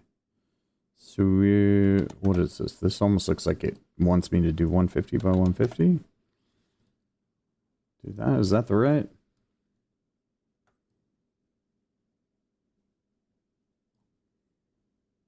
Okay. Yeah, we'll do that. That looks kind of like the middle ground, because I didn't want him to be like the super ultra clean cut, like this sort of like unit commander here, right? But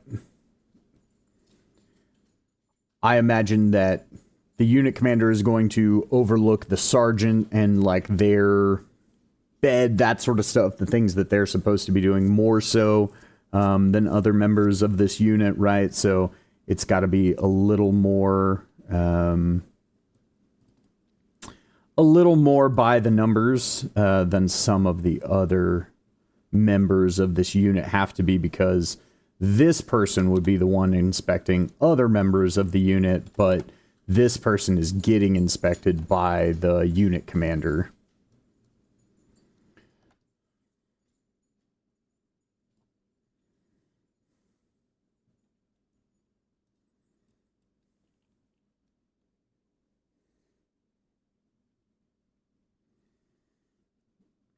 Okay, and then...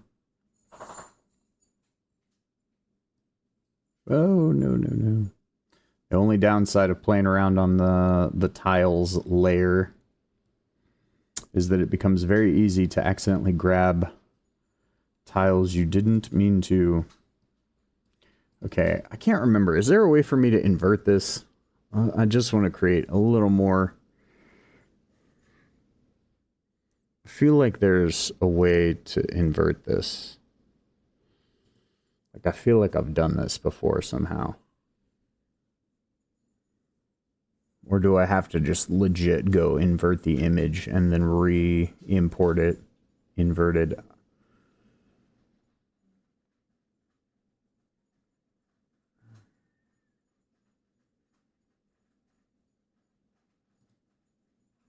Sorry, I'm just like looking at these options here really quick.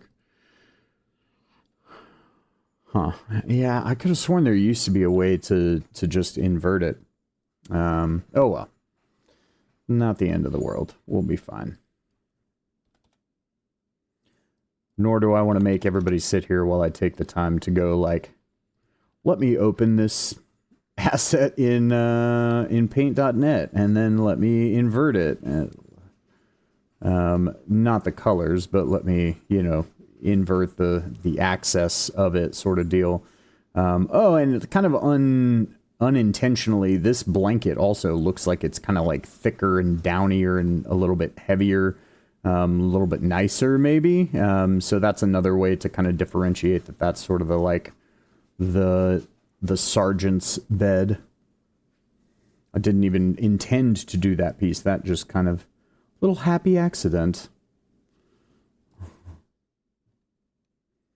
Okay, I'm gonna make sure that these are popped up because some of these chests, yeah, I want any edges of these chests to definitely be visible over the like blankets. That's such a minimal thing, but it's one of those things where it's like if I can tell that that something's below another thing when it shouldn't be, and it looks like the like depth and perspective on it isn't right, then it'll bug me later. Okay, and so then we've just got our last one here.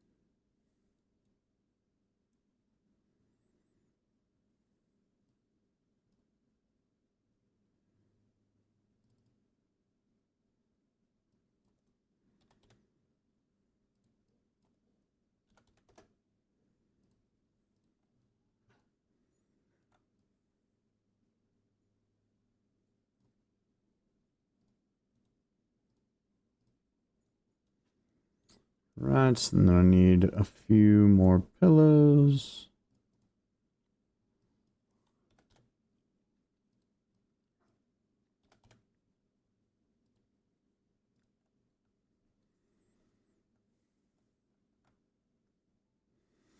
And then I specifically chose to do some of the slightly neater and tidier ones. I mean, clearly this person is sharing the tent with the like unit sergeant, right?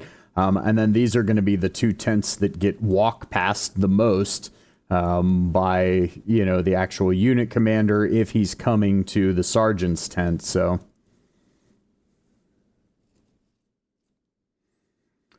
somebody's probably knows more about how military encampments like this would actively been set up during World War One, and I might get somebody that comes along and corrects me. But keep in mind, this isn't actually World War One.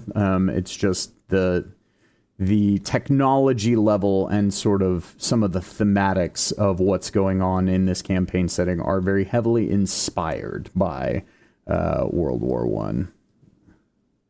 I keep adjusting these because for some reason they kind of just something about them just doesn't look quite right to me. I'll deal.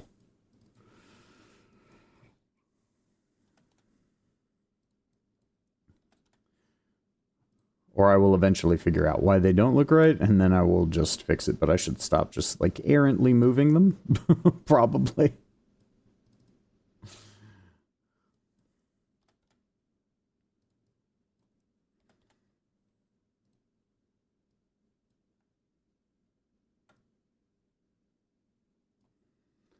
Right, so we've got our primary like grunts tents all set up, and now we will go back and we will add sort of finishing touch details to them. So let's see here. This is where I literally go into my clutter folder, and let's see here.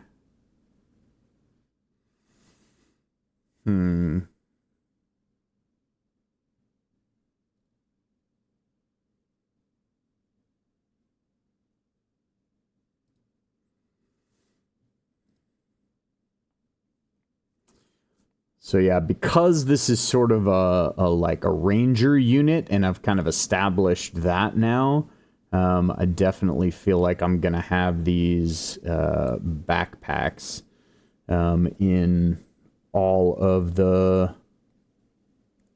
rooms in various places. Let's see if 75 looks like. That looks enormous. The backpack is huge. Although I guess backpack and I feel like this needs to be like 50 and 50. we're comparing the size of a backpack to a trunk, right? That looks about right to me, right? This is like a Foot Locker style trunk. This is a backpack. I mean, I guess they are military packs, which can be pretty enormous, but yeah, and this one I'm gonna have up here, because I imagine that lots of times when this guy can't sleep, he's probably reaching into his backpack. I mean, this is a thing that he deals with even when they're out, like, you know, far away from an encampment or anything like that, and they're actually ranging.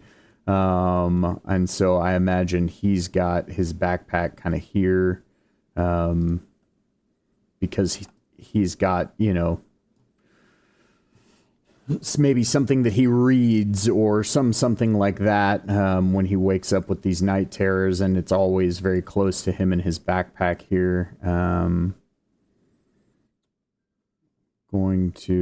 I don't want to move it all the way down. I'm going to need to do some like layer shifting there. I guess it looks all right. Yeah, it's such a minimal thing.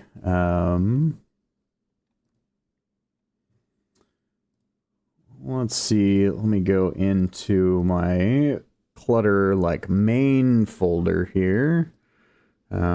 See what else we can find as far as like backpacks and that kind of jazz.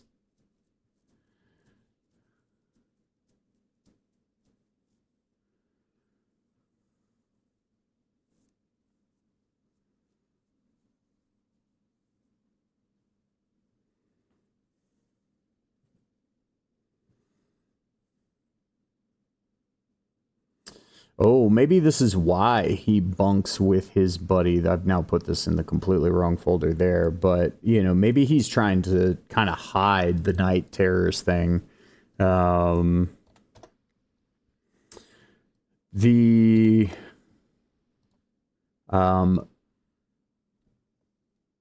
empire of giants in this campaign setting is very... let's just say totalitarian, is probably the best way to put it. And so, you know, if you are a liability, especially a liability in the field, they're just as likely to cut your dead weight instantly, is the kindest way that I can put that, as they are to, you know, try to dismiss you in like any normal formal manner. And that's largely going to come down to the discretion of, you know, your superiors. So maybe that lets me know that, you know, the unit commander here is the kind of iron fist, will remove any weakness from like the unit that he perceives as weakness, right? And so maybe that's why these two vets are like bunking together, is this one is trying to hide the fact that he's the night terrors and the probably PTSD that he's struggling with from combat and everything like that thus far. And so, yeah, we'll do the flask there to represent that, you know, it's not that he's not an ogre, so he doesn't have the same place in society as being much closer to the traditional giants. And so therefore he's more expendable, right? And so maybe he does have, you know, maybe not an alcohol addiction, but maybe alcohol is the crutch. And so he's got a flask there on the bed.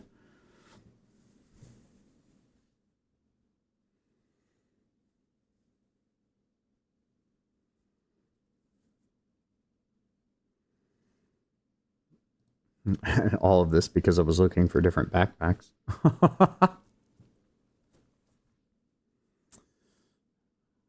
Yeah, I'm just trying to see if there's any other... Yeah, we'll grab this one. Grab that one. Okay, cool.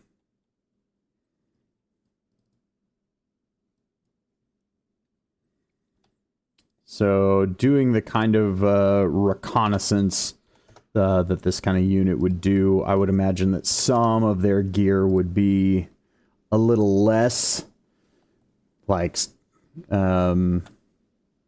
standard issue at times, right? So, and I want to bring that to the top. Yep, that's the way that I want that to look and layered.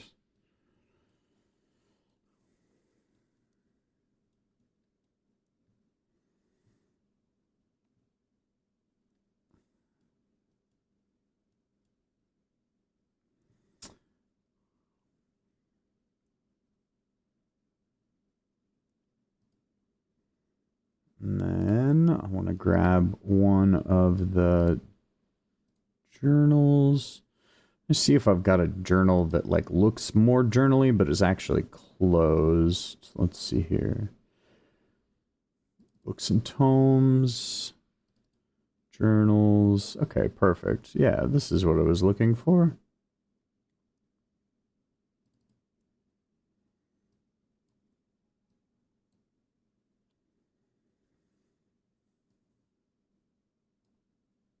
Oh, okay. Is my Foundry just going to do the weird lagging thing again? That's so weird. I've literally, of all the programs, I have never had Foundry lag out like this before. Especially because I'm running it locally. Like, that's the weirdest part. I would run into this, so I ran a Foundry server on an actual, like, Oracle server instance, like a remote server that a buddy of mine had set up for... A buddy of mine and I had set up for a game. Okay, well, this is what fixed it last time, so let's go to the token. Let's try to... Okay, let's click drag. Okay, cool, we're there. So now we're here. So now can I drag this onto the map, please? What? Why? Will it let me bring any of them? No, I can't use any of them. Okay, can I open the tile browser again? Can I now... yep, that was magically it. Okay, cool. Fine.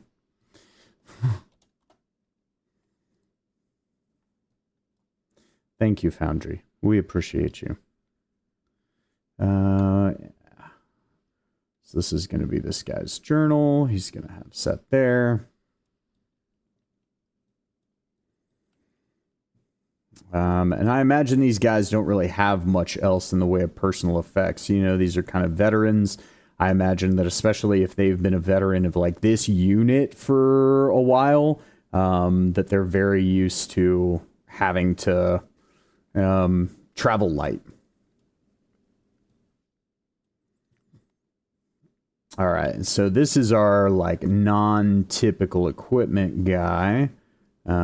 So this is our punk kid with a problem with authority. I feel like I'm describing myself in my 20s, but you know, that's fine.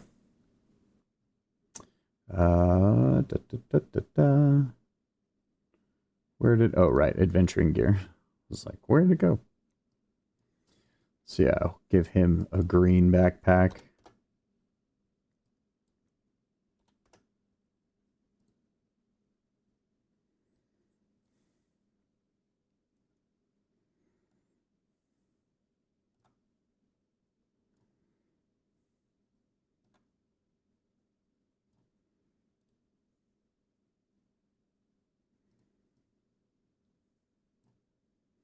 Yeah, I imagine he would just kind of like toss his on top of there.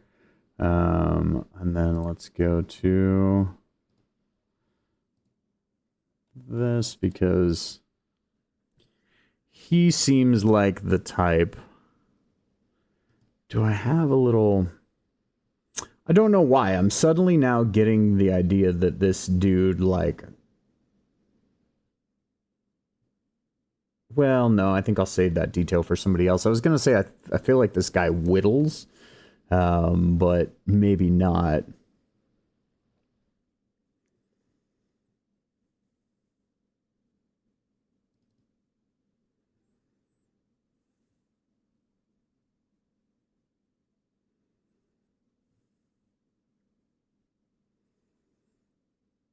Oh, yeah, okay. That's okay, yeah. So I'm gonna have like a straight razor here. I imagine that, and I think that this is maybe going to be one of his non-standard sort of pieces of equipment, or something that he'll like have on him. I actually feel like this character. I'm sitting here and thinking about it now. Like part of the reason why he's got such a disdain for authority is he wanted to be a barber, and now he doesn't really have a disdain for authority. He just doesn't want to be here, right? And he does have a little bit of a sort of rebellious streak by nature.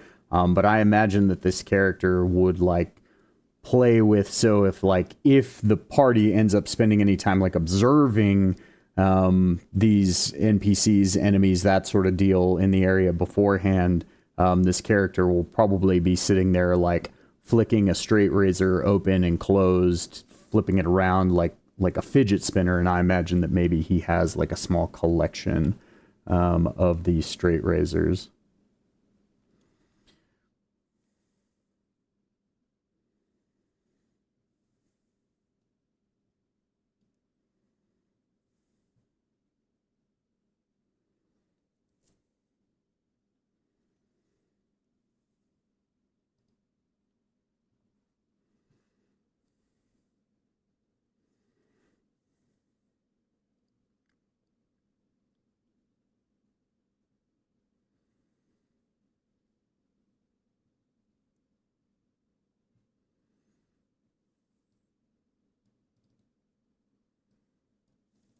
So yeah, we'll do another one of these here.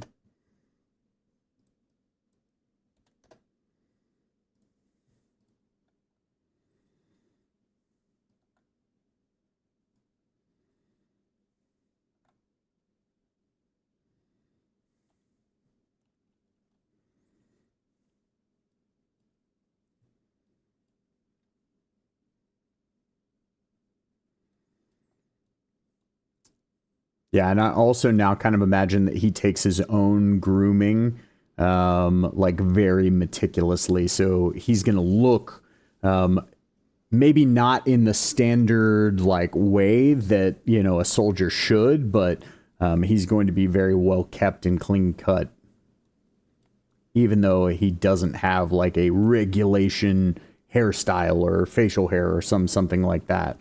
Those kind of details.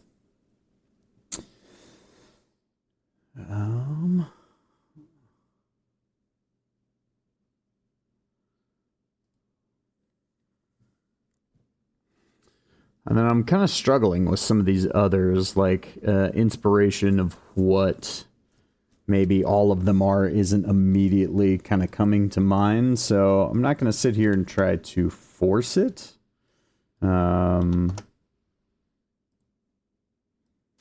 sure I will think of other details later. For now, I mostly just want to make sure that I've got the primary portions of details that I know are going to be in like all of these rooms, right? So we definitely are going to have that backpack there, all of these rooms, all of these tents.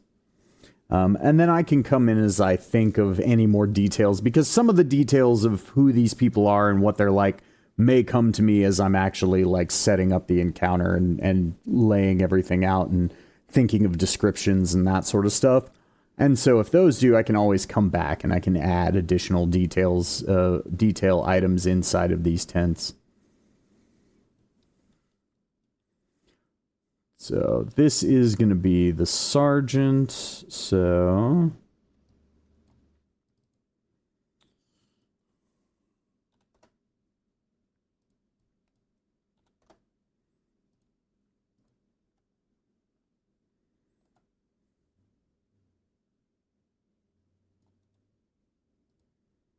whoa, whoa. Wrong thing. I just meant for this to go up. Yep, cool. So the backpack's sitting there.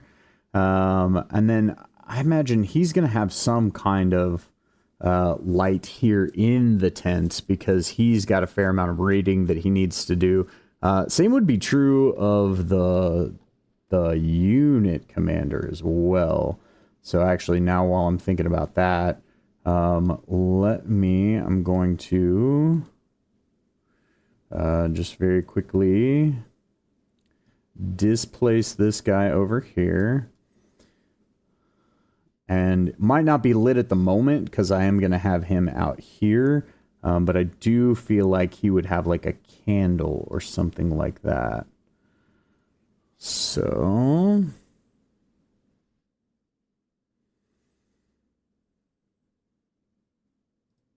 no, that's just fire. And then lanterns is just lanterns, right? Okay, so we'll do... because I know I have some candle assets.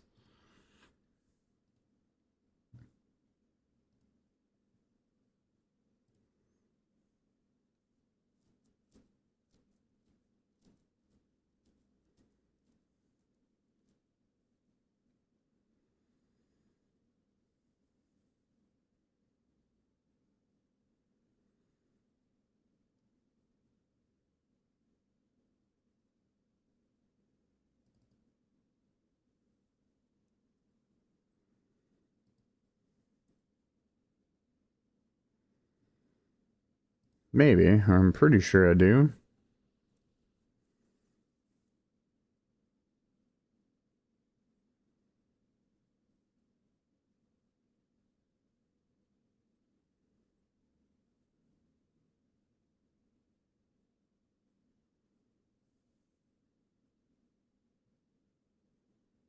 Oh, I'm probably just looking in the wrong place. Light sources, I bet. Yep, candles, haha. Of course. Who would have thought? I should have immediately. We won't talk about it.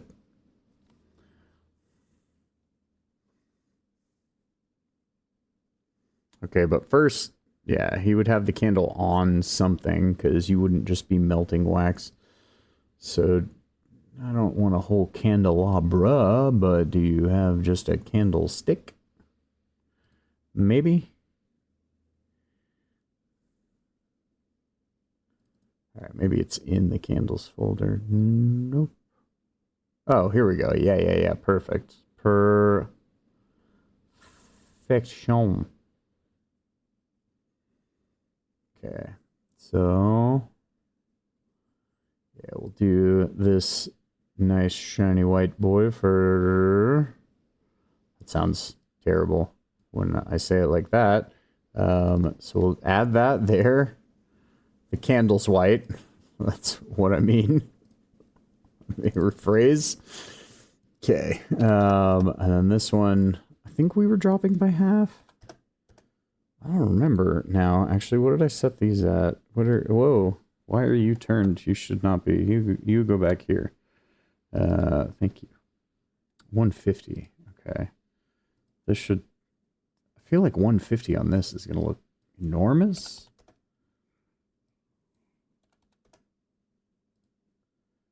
Yeah. I mean, I know it's a candle for an ogre, but come on. It's just too much. Too much. There we go. Yeah, it won't be lit at the moment, but I do think that I am going to have this encounter at least start with this sergeant character in the tent, reading over some kind of letter. Maybe it's a report from the field or something like that. A letter from home.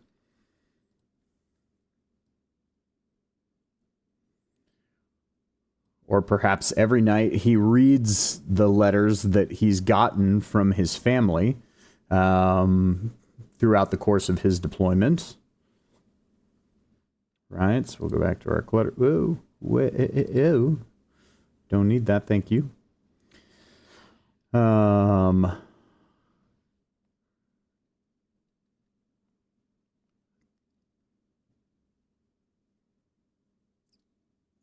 So, what do we have here? I'm looking looking for... Ah, right, it was in paper goods. Oh, but I haven't actually put any of them in here. Ha ha ha. Okay, well, that's why I couldn't find it. So we'll do that, and then we'll go to clutter, and then we'll go to paper goods.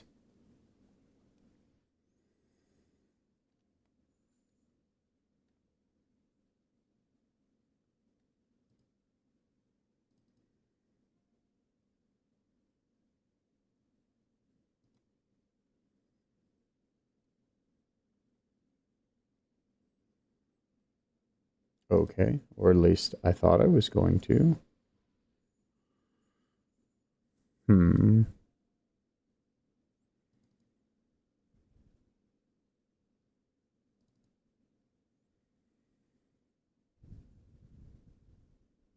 There we go.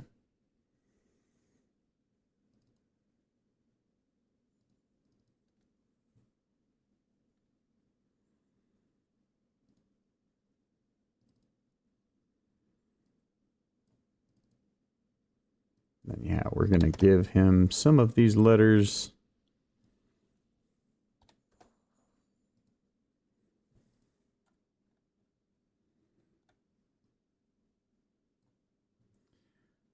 Kind of laid out.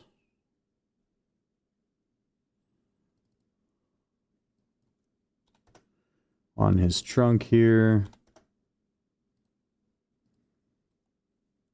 I almost feel like this is his little, like, evening ritual, almost meditation style practice, you know? Like, each evening he reads the letters from his family and things at home.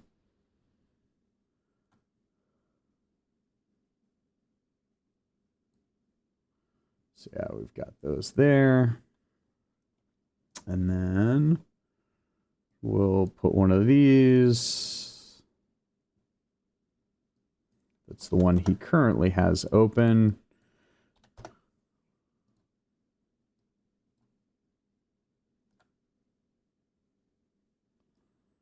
There. In which case, we're going to go back to candles. And then I just need to go back to my light sources. And there is actually a little flame to upload.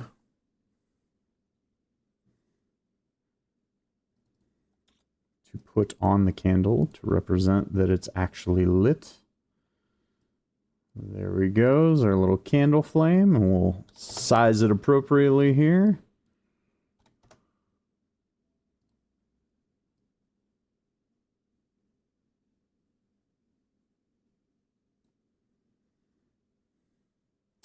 And then we'll actually come over to the lighting side. And which one is this? Okay, you're that one. That's the one I want to put down first anyway. So we're gonna Control C, Control V, and that's gonna be entirely too large, but we're gonna do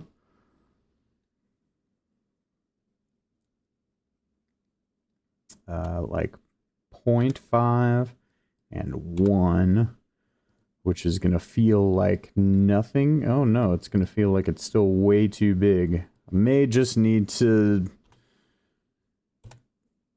cool my jets and not do this layer of effect on this, but we'll see what that looks like. I come back to token. That looks like a way too big of a flame for a single little candle. Okay, I think this is one of those times that maybe I just need to be okay with not being extra. Fine, I will then. Candles do generate in D&D, believe it or not. They actually have a set definition of how much light they generate, and it's 5 feet of bright light and 10 feet of dim, in case anybody was wondering. You probably were not, but now you know. And then animation, we're going to do flickering light, right? Because we want that to represent that it's a candle, but I do want the sort of flame-esque light color, and I want that to match across these, so I'm just going to come in here. I will grab that color, and then that's going to let me come in here to basic configuration, No, what did I just do? Color intensity back to 5. Yes. Thank you. Light color. And update. Perfect. And then we will that. There we go. Main downside of that is it does mean that I am going to have to, once again, do our little two-way wall trick once I come to doing the walls for that particular part. But we're not there yet. We're still kind of laying out all the rest of our details for what's going to be in these maps. And then we will actually, these are the finishing touches, right, of the things that I'm going to be putting together on this scene. Outside of, I'm going to add some additional details to sort of this upper guard post, interior guard post up here. And then our scene will actually be done. Look at that. Scene 1 in the books only took 2 weeks, like 24 hours. But keep in mind, part of this is because I am actively going through and I am actively, like, you know, trying to explain these things as I go about them here on stream. So, which does make things take more time, but I don't mind whatsoever, because, like I said, there's feel like there could be a lot more Foundry knowledge out there in the world, and it's such a cool and fun system, and, you know, I feel like it's always fun to just be able to hang out with you guys and chat, and, like I said, also be productive at the same time. So, all right, we're gonna go back to our tiles here.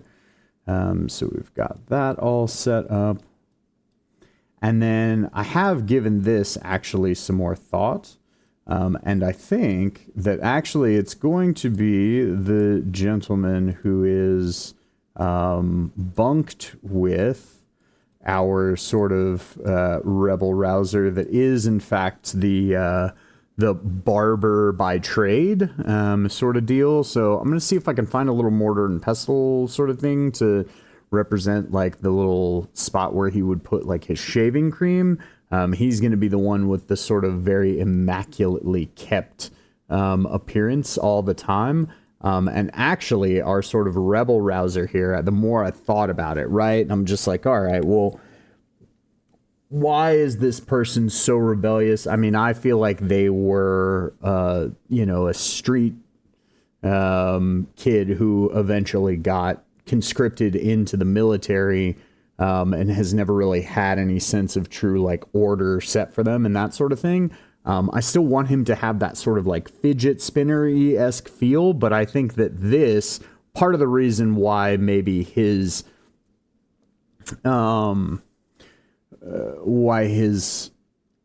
lack of enjoyment of authority, right?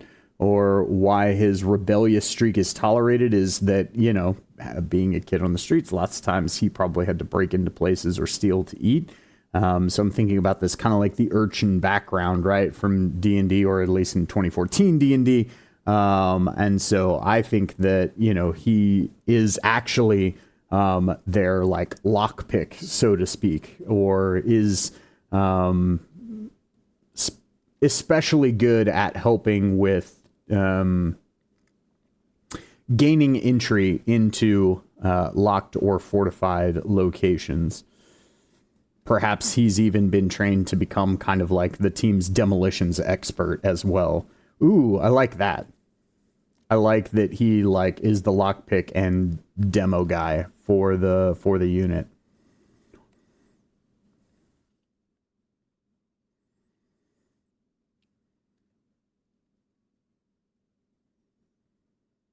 So in which case, and I saw that because we go back to clutter here.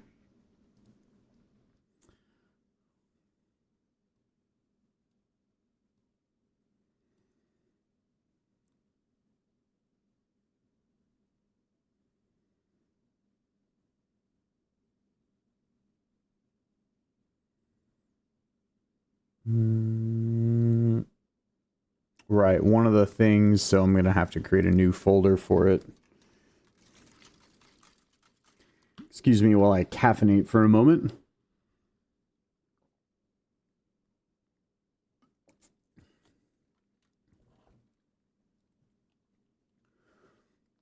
And we're going to do locks and keys.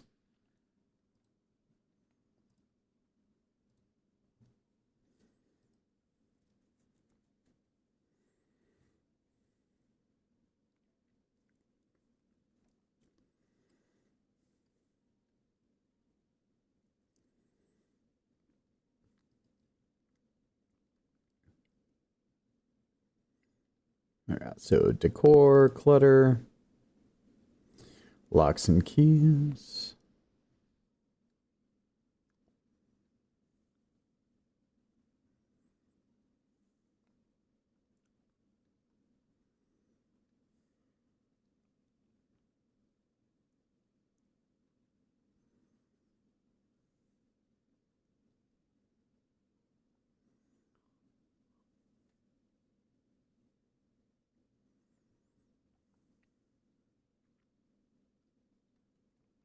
Oh, yeah. Yeah, and we're going to have this, you know, very ornate, very filigreed lock be... Actually, you know what? I don't think that that would be sitting there. I like the idea. I like that I saw it because it inspires that he has it. I think that he, like, wears this on a chain, and I think that it is the lock off of some... Perhaps, like... I'm giving this character so much backstory.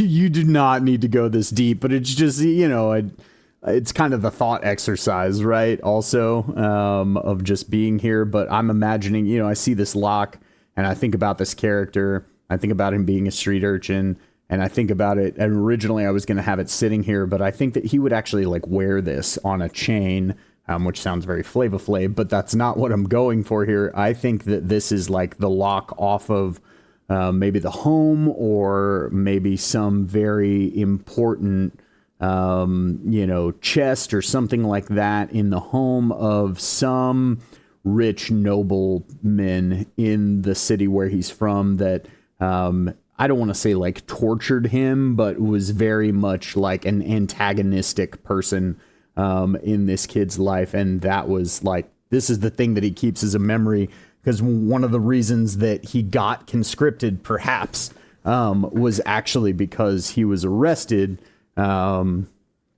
for stealing from this rich person, or perhaps that was one of the last things he did right before he got conscripted. Maybe he knows he's going off to war, so what are they going to do? He breaks into this person's home who has antagonized him, you know, throughout so much of his life, living on the streets and everything like that. And he manages to steal something of great value. And it was the most complicated lock maybe that he's ever had to pick. And so he keeps it now as like a keepsake of the fact that he did that on a chain around his neck. Anyway.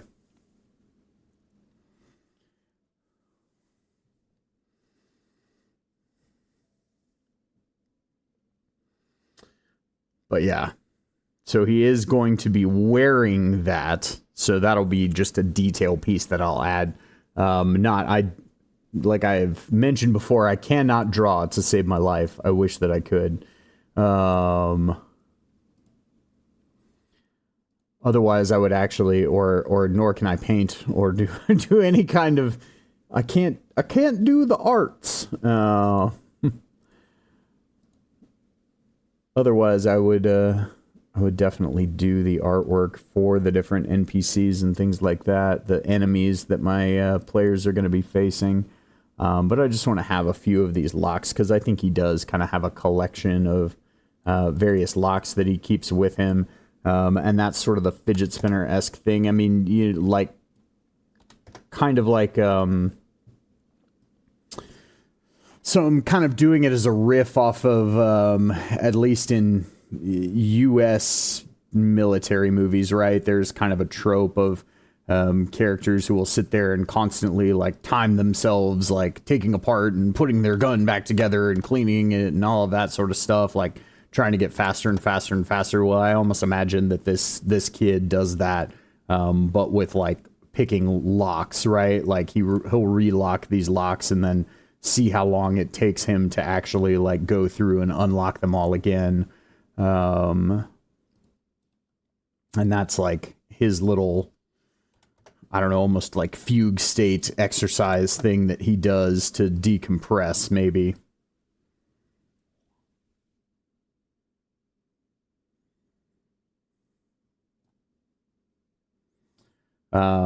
And I would say the one thing that I would caution a lot of people, because I'm talking a lot about all of these details and things like that, you know, for these characters that are going to have, I mean, minutes, maybe an hour at best of screen time, depending on how long a combat takes or something like that.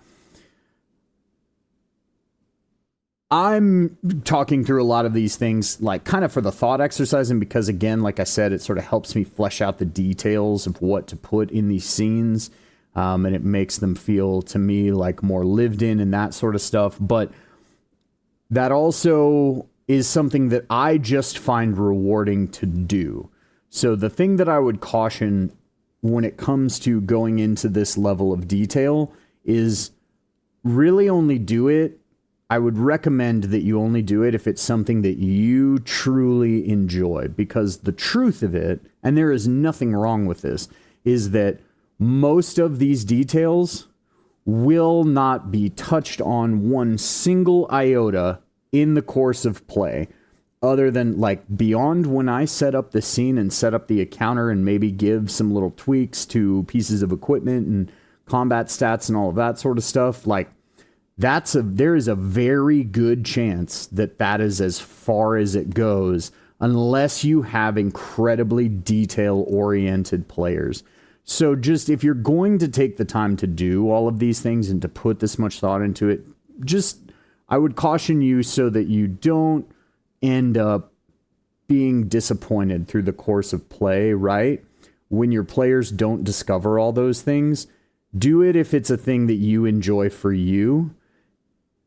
Don't do it because you want your players to discover all of those things, because I will tell you, I can almost guarantee you, almost, like with 90% certainty, they won't. They just won't. There are going to be all of these details that I'm going through here, maybe 10% of them will actually see any interaction or anything like that with the players besides an offhanded description of a player going, well, what do I find here? And me saying, well, here's what this scene looks like, yada, yada, yada. And that's about it, you know? So, but I'm doing this because I enjoy doing this. Like, this is a piece of the whole process that I just love. And so, but at one point in time, I did it because, I'm going to make these scenes so, and I guess this is kind of a cautionary tale, right? Like, learn from my mistakes. I did it because I'm like, I'm going to create all these levels of detail that my players are going to be able to discover and interact with and all of that. And they didn't. Right? and they won't. And that's okay. There is nothing wrong with that. Like, you know, honestly, if they don't, that probably means that you've done a good job with whatever the main plot hook is. Like, right? Whatever the hook is that you've got your players on, they don't give a flying expletive about all these little details because you've got them on the hook. And that's a good thing, right? That's okay. You know, that's what you want in the end. You want them on the hook. You want them to want to chase that bait, whatever that thing is that you've got them going after. And you want them to you want your players to feel like they're invested in that. Details are for the DM. Have fun creating. You can do it for your own fun. And if the players discover it, that's just, yeah, exactly. Thank you, Doom of Ages. I could not have said it better myself. You know, I find joy in creating all of these details. If that ever sees screen time, cool. happy bonus, but I think that there are a lot of especially new DMs out there that might see something like this, and I guess that's why I'm spending so much time talking about it, right? And feel like, oh, well, I'm going to do all these details and that sort of stuff because it's going to give my players all these things to interact with. And I just want to caution you that if that's the only reason you would put this level of detail in it, you don't need to do that. Your players, I'm 90% sure, are not going to care about this kind of level of detail. I just love it, so that's why I'm doing it. So it's really just more so that I don't want somebody to see something that I'm doing and take it as a thing that they need to do and then end up feeling disappointed if players don't engage with it on that level. But in any case, I digress. Let's get back to finishing out the details, right? In these tents.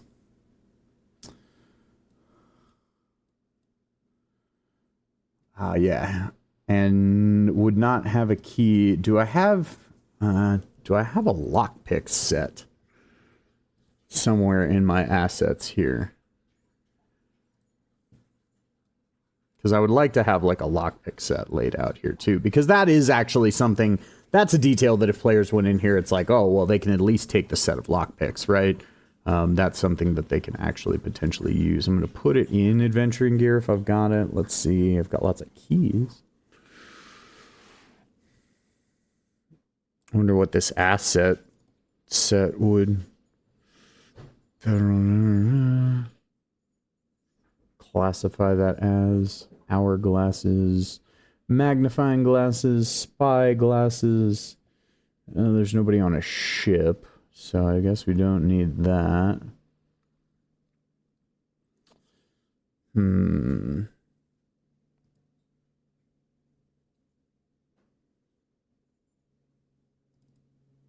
and it's not in the locks and keys thing. May not have one. I was just kind of hoping that maybe I did. Miscellaneous, maybe?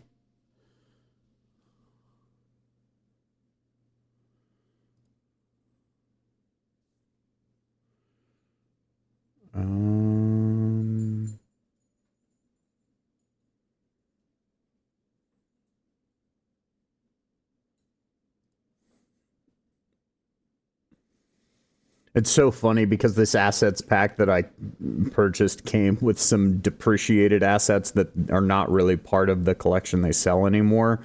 But they like threw them into this bundle that I got forever ago.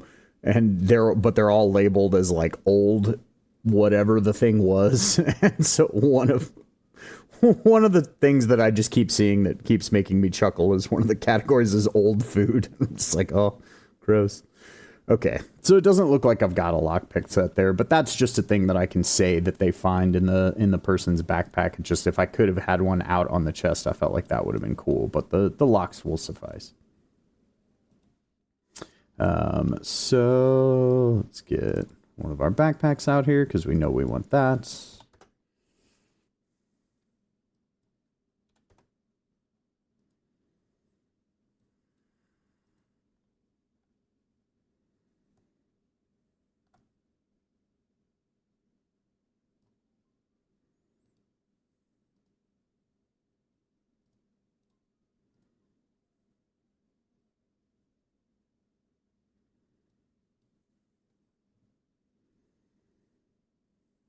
That's a little more tucked up under there than I wanted it, but, you know, it'll live. I'll live.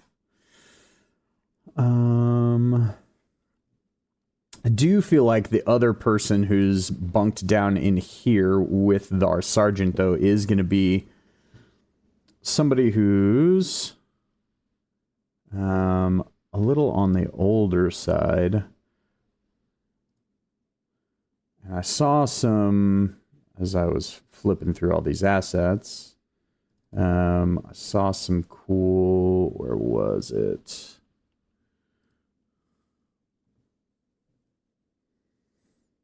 It's under, yeah, it was under miscellaneous here. Here we go.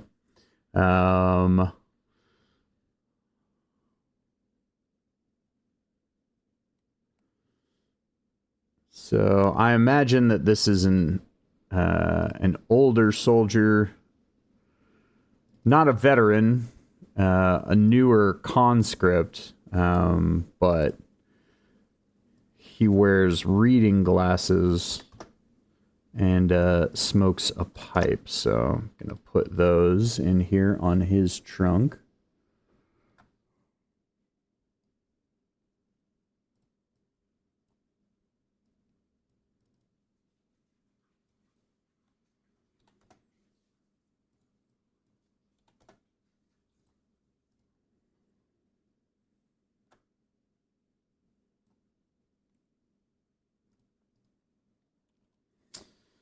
Right.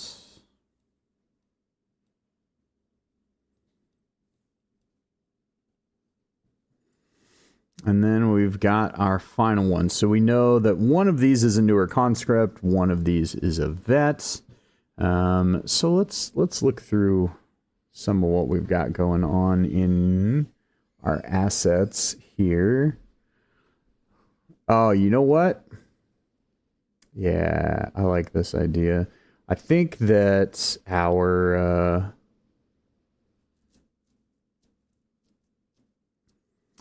older vet here is actually going to be like the unit cook.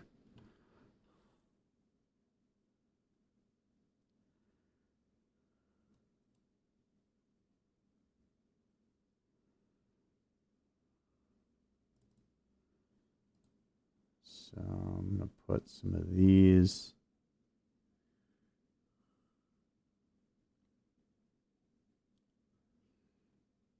in here. We'll see where I might want to throw those down. And then one of these is, I think that they're going to be, because this is, oh, I just spun something around that I didn't mean to. Oh, multiple, oh, whole tent. Okay, yeah, nope. Let's put that back. Cool. So this, this encounter, when the players are going to be here, it is going to be nighttime, right? Or evening. And so I actually kind of imagine that maybe there's like a couple of these dishes of food actually already out.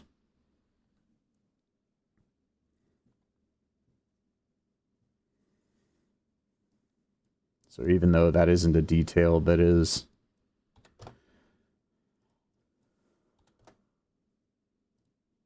And that also lets me add the detail of like the cooking here at this outpost is maybe not so great, because actually the whole room that's like up here, when we go this way, that's underneath this this roof section here, we can only see it right now if I put a token in there, which I guess means I'm going to have to move a token over there if I'm going to do any addition. Well, no, those rooms are already pretty fleshed out, but this is essentially a kitchen, the space underneath this, right? So it lets me know, right, if this food is out, they took the time to make this food. Maybe either one of two things: either this, you know, this cook is one of those people who like thinks their own cooking is the best, even though it's very clearly not, right?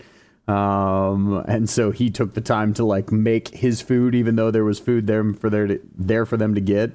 Or, you know, maybe the food at this outpost is like notoriously bad, and so he still like, you know, cooked for his unit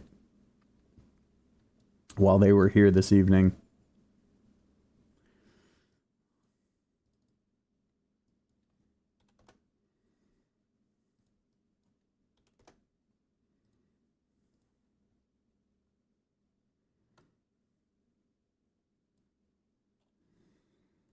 And then, yeah, I imagine he would kind of have to use like the top of his trunk to prepare most things. So we come in here.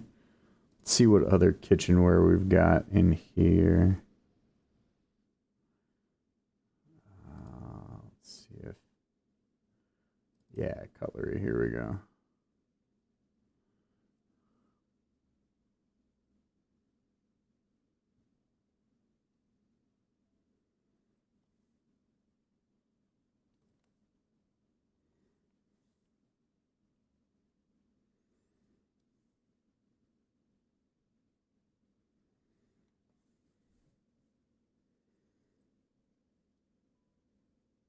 trying to find like a chef's knife somewhere here. Yeah, we can use this. That's fun. It's not actually a chef's knife, but you know, somebody operating out in the field, making do with what is probably their utility knife to like chop things.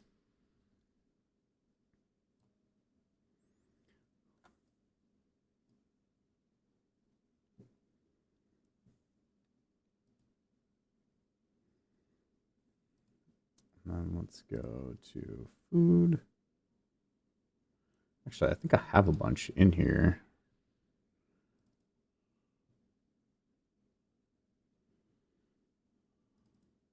Vegetable. Here we go.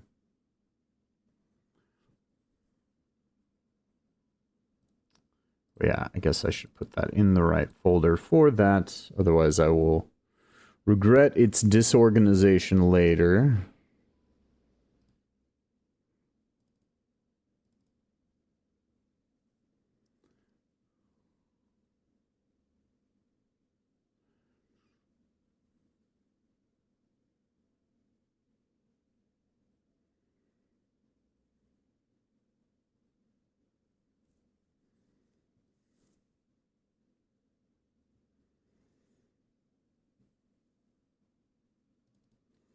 Okay, and I'm gonna grab those beets because I'm trying to think like, you know, what are things that hardier vegetable stuff that would have been able to be kept, or something that could have been something that they have like pickled that he could be using as part of his cooking. Carrots would be another one.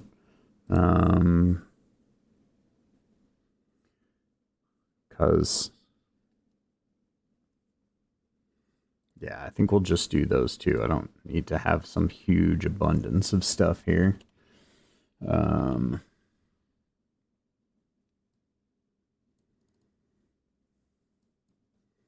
this is really just meant to kind of be the refuse of what was left over that didn't go into whatever it was that he cooked.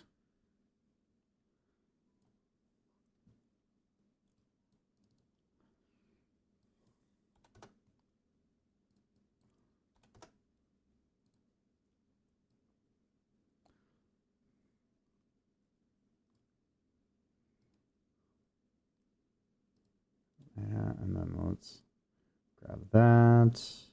We'll move you to the top. Yep, cool. And then that also tells me that I should probably have some plates out here.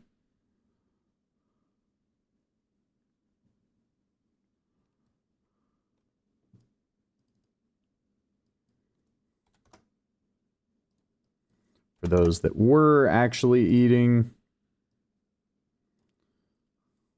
So we'll say there was one there.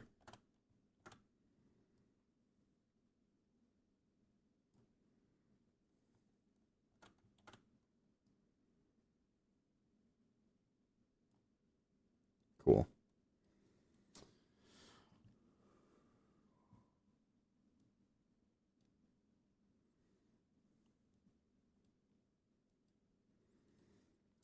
In which case, where is, yep, it would probably be a bottle or two of something to drink about.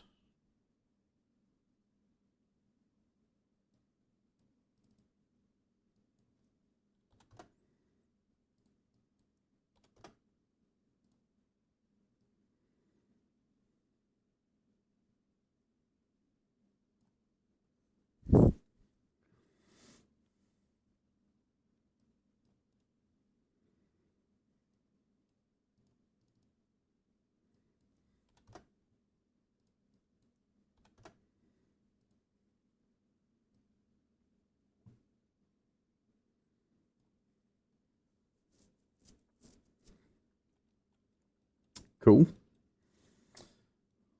Right, and then last, we need a backpack here.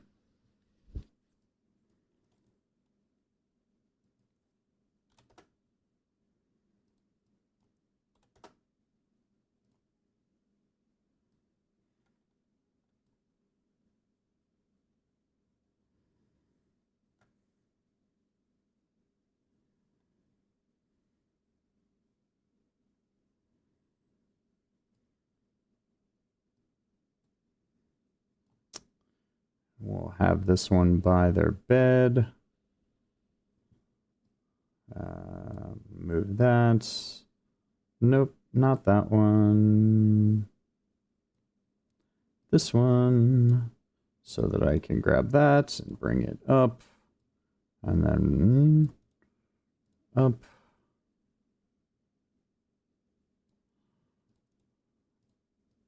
Up.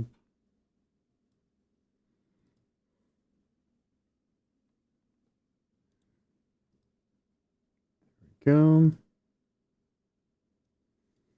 All right. And then we have our little campsite all fleshed out now. All right, so that piece is good to go. So a couple last things that we're gonna do here is just put the tops on our tents, and then we will do the walls, and we'll be good to go there. So we will come back to here and tents.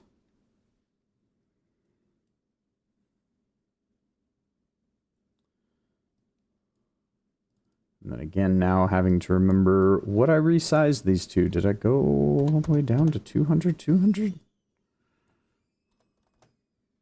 Did I make it that small? No, I did not make it that small. I did cut it in half. 300, 300. Right. Yeah, there we go. There we go.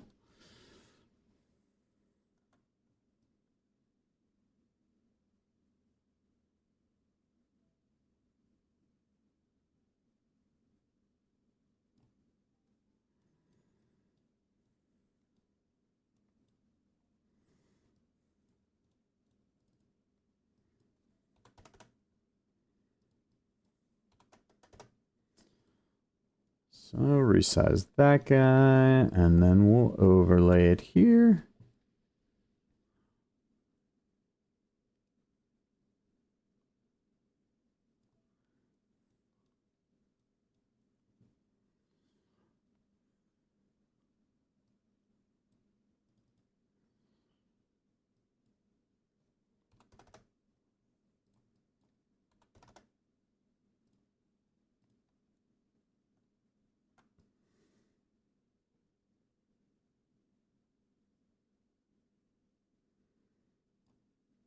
Right, and then last but certainly not least,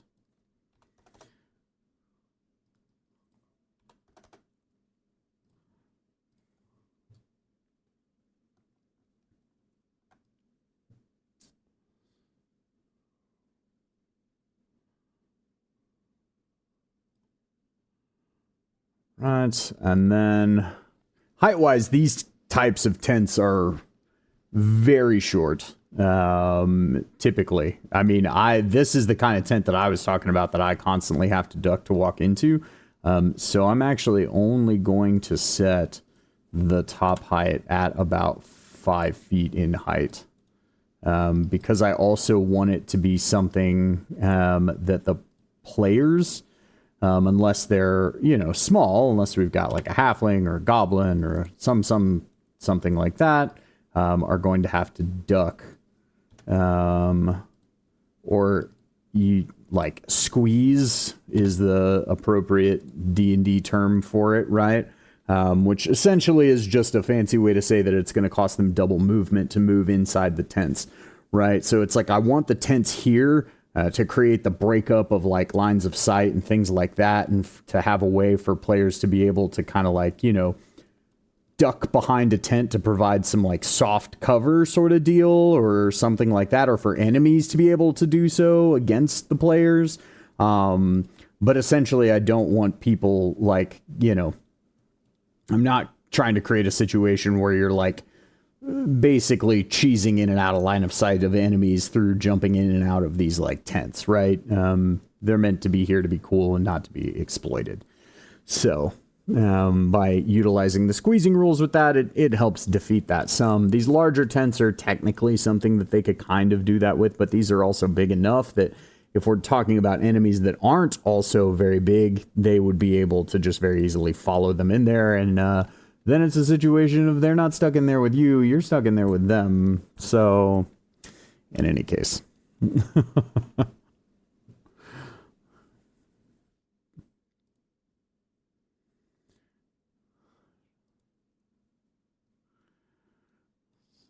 So we'll go ahead and do our walls here then.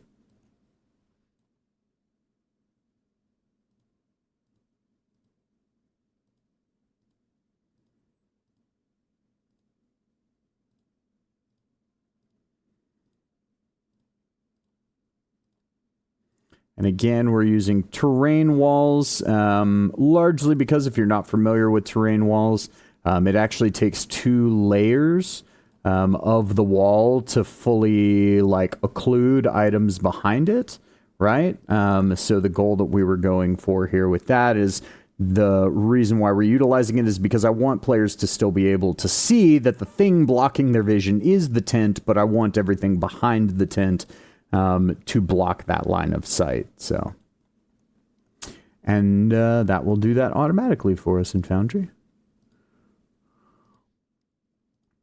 And then with use of our wall height, we'll be able to go in and set that height like we did on the previous one, which also creates the, whether we see it here or not, I've mentioned this before, but worth mentioning again, just in case you weren't here for either previous streams or haven't watched the former videos or just coming in new and this maybe is the first time you're watching. Even though we don't see it, there is actually with the wall height module a 3D canvas being created that does block line of sight based on obstructions and the heights of walls in between them. Right? So it's like I could be here, but if there's a person hugged up close enough behind this tent, I might still not be able to see them, and the wall height is going to handle that because it's going to say, well, no, at the angle that you would actually be looking down at, this would be obstructing your vision from that place. We don't see that happening. That's all just kind of happening for us on the back end. But it just creates that additional level of realism and immersion for the players and what they are and aren't able to actually see. And also, as I mentioned for myself, it helps keep me honest because, you know, unless I am playing a creature that does actually have some sort of like, I don't know, almost omnipresent way of knowing players' actions, or unless it's a creature that's actively like reading the player's minds or something like that, you know, all these enemies would actually have to go off of are the auditory or visual cues of what's happening in their surroundings to be able to react to if they get attacked by the players or something like that. And so it's like by having all these things set up, when I go in to take an enemy's turn, I'm going to see what that enemy sees, right? And because, like I mentioned, we're going to be testing, play testing some rules surrounding firearms in D&D, that will hopefully be, not hopefully, that will be the first part of play testing in my FPS 5e supplement that's going to be released later this year.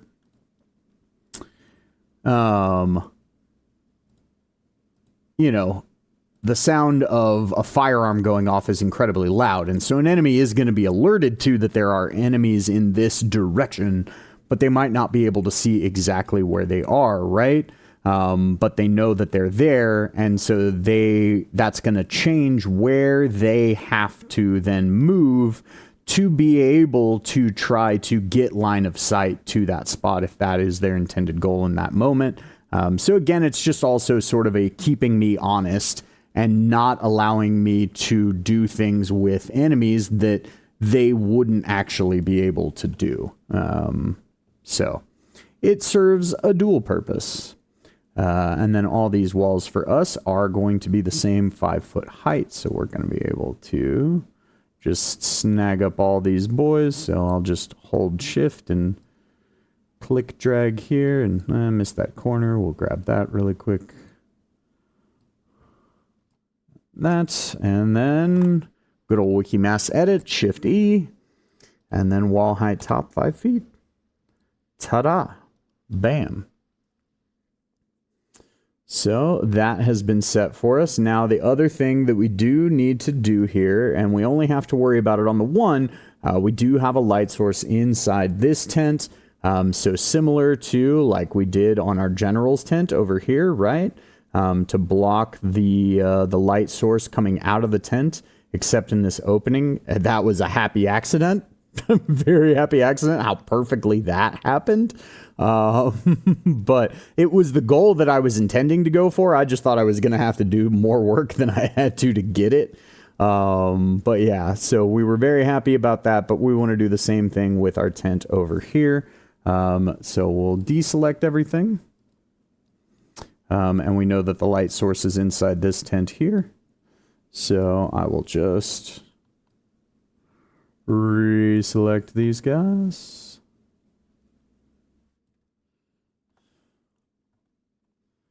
And then we will just test and we'll see which way the light goes. So we can sort of see part of the light coming out of the tent already there.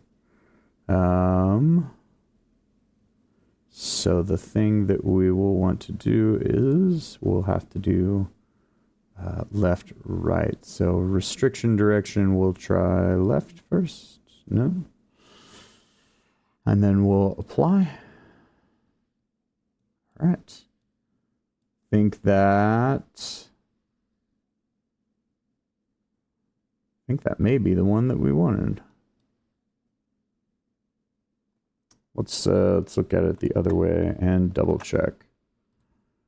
Position right, apply. And then both. Okay. So it actually looks like both is the better way to handle this particular one.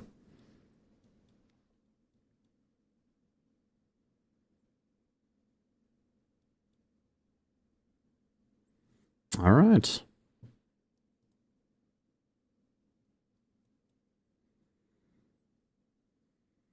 And then I do need to set the top height of all of these tile roofs.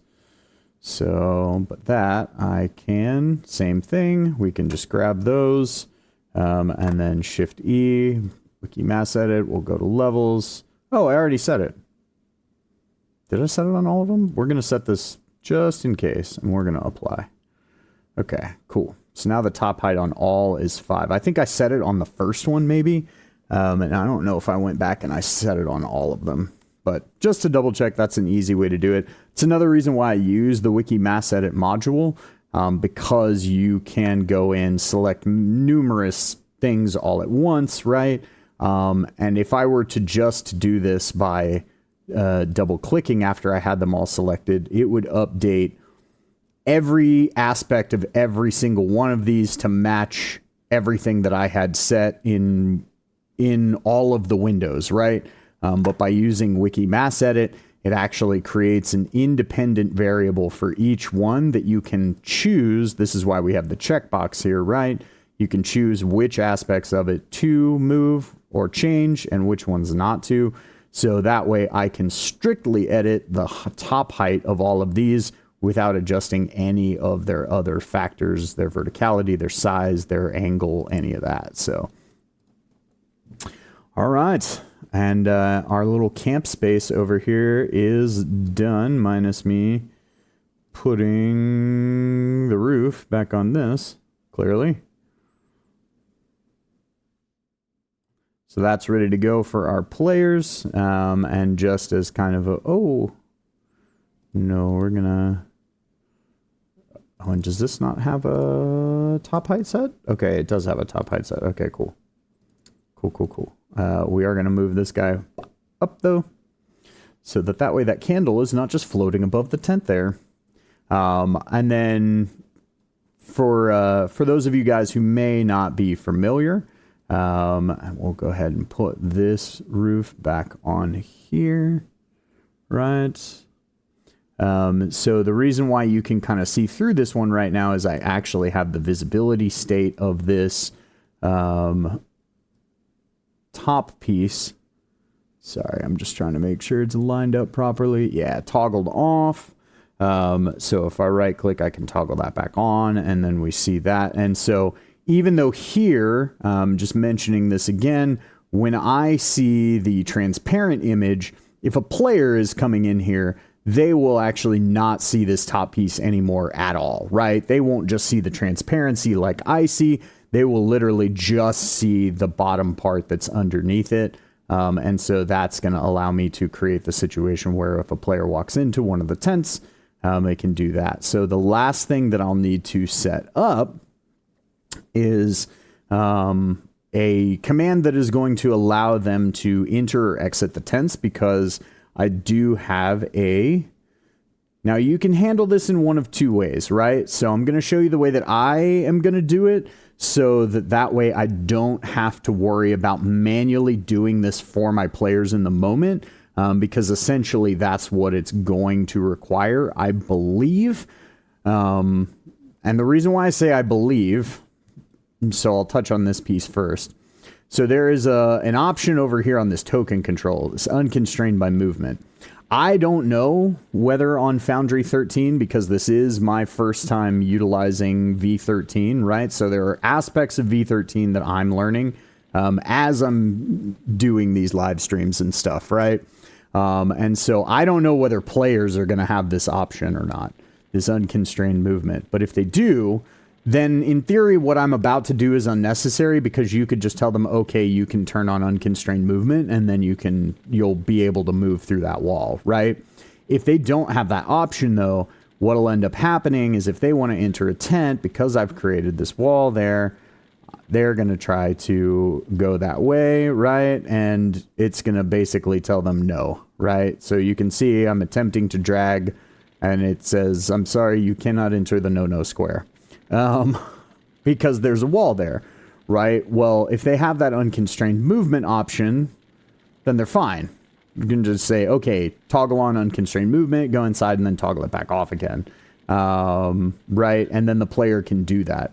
Because during all of this, I'm usually also handling a lot of other things. I'm looking at notes. I'm potentially getting DMs from other players about things that they're like, you know, thinking about or wanting to try, or, you know, have ideas about that aren't necessarily something that they want to be expressed aloud and that sort of thing.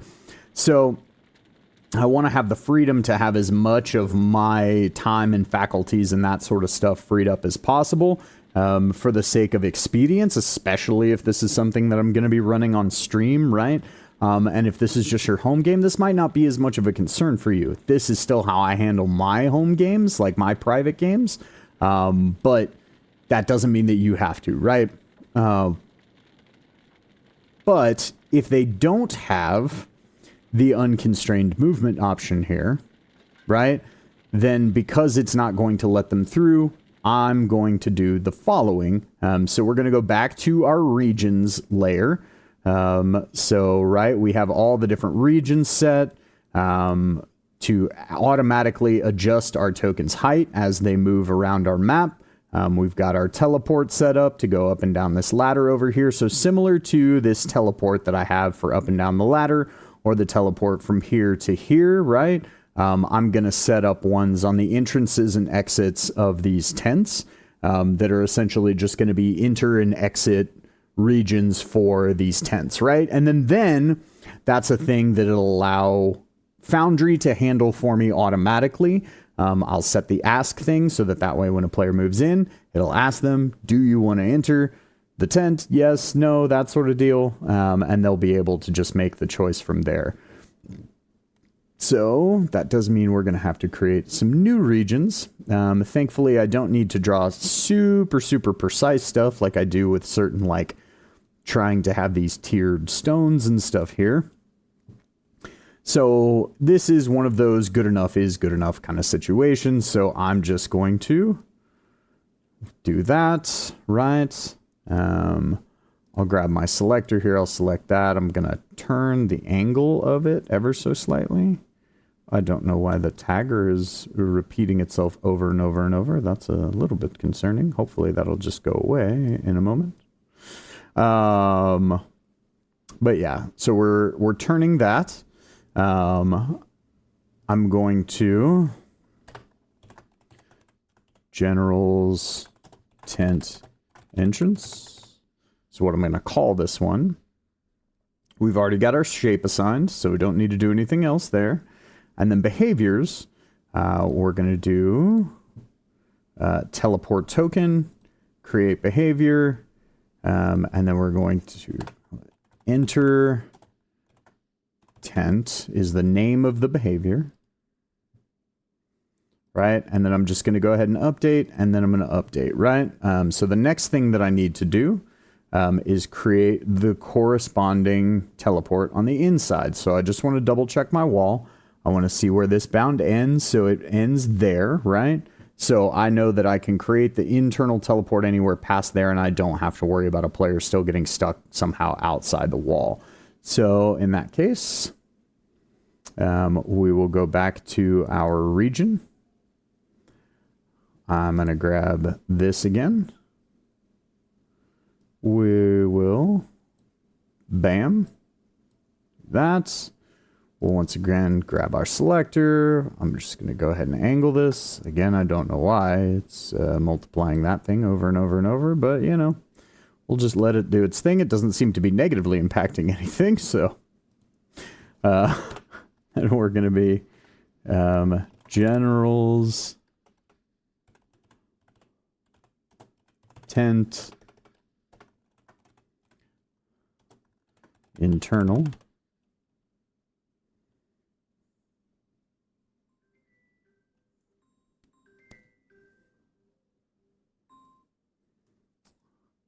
And then let's see here, behaviors. We're going to create our behavior. And again, we're going to do teleport token, create behavior, name. I'm going to call this exit tent. And then we'll just update the behavior again. So now I need to update this as well. So we'll get these two guys here. And then I'll go ahead and I'll open up both of my behaviors. So this is the exit tent behavior. This is the enter tent behavior. So the first thing I'm going to do is I'm going to grab internal. So I want this area to take a token from here to here. So I will just grab this UUID, right? So off of the space that I want this square, which is this behavioral control over here, right? To teleport to, I'm grabbing the name of this region, right? General's tent internal. I'm going to put that in my UUID here and just put plus. So now we see General's tent internal posted here. And then I'm going to select allow choice, right? Because I want it to queue the player. I don't want it to automatically just suck them into the tent if they happen to walk by, but I want them to have the option to walk inside. So we'll update. And then we'll do the same thing with our behavior over here. We'll grab the UUID from the entrance, right? The outer portion. This is going to be our exit tent. We'll just put that there. General's tent entrance. Again, allow choice. Boom. Update region. Update region. And now we will just very quickly grab our token and test to make sure that it does in fact work.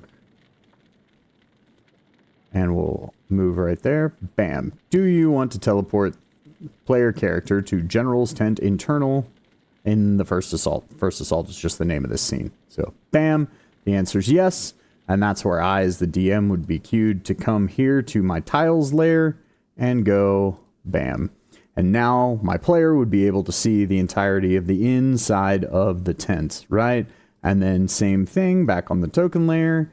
They explore around in here and yada, yada, yada. They decide they want to leave. Do you want to leave? Yes. Ta-da. And that takes care of that piece for me. And now the only piece that I have to handle manually myself is if they enter, I just need to toggle the visibility state of the upper portion of this tent. And that's it. And so I will go ahead and do the same corresponding for each of the other tents. just following basically that same process. I'm going to do each one at a time, just because I find that when you're creating teleports, it's best to do your start and end points both together in one go, just so you don't, at least if you're like me, accidentally lose track of which region is the one that you do or don't want to be teleporting to, and then suddenly you have players bamfing all over the map like you've just started a game of Portal. And that's not what we're looking for here.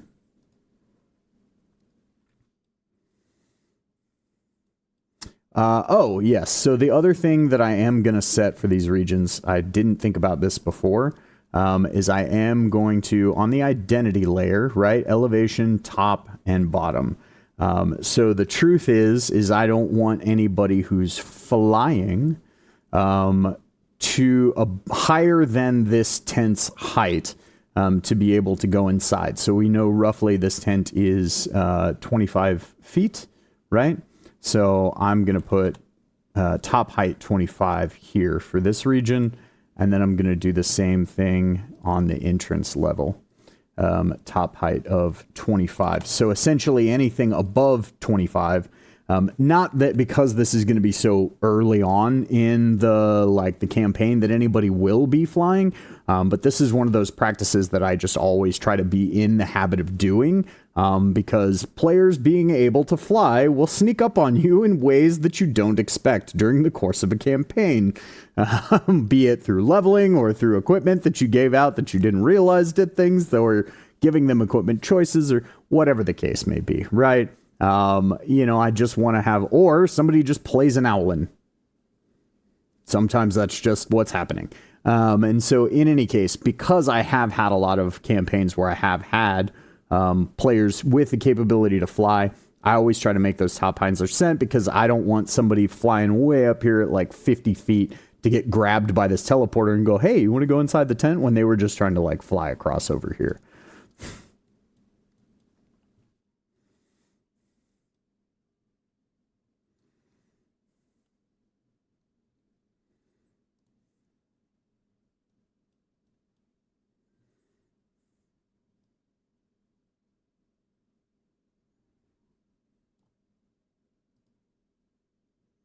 Ooh, nope, I don't want to do that. So this is, unfortunately, you have to be careful. Yep, we're just going to get rid of that completely. If you have, that's a good example of if you have a region already selected, if you want to make sure that 100%, because it is sometimes difficult to just completely have no region selected, you want to select the same one you already had selected if you want to unselect something.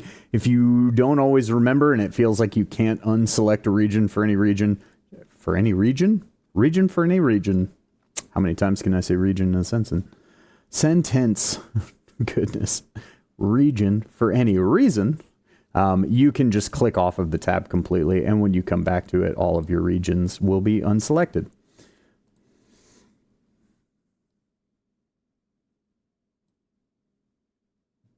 Oh, I see now why it was doing such a weird thing with the shape, because technically, as I am turning this, it is transforming the shape into a polygon, and so it technically is registering additional sides, and so therefore that's why the tagger is coming up, because it wants to know if you want to add tags to the different corresponding sides. Interesting.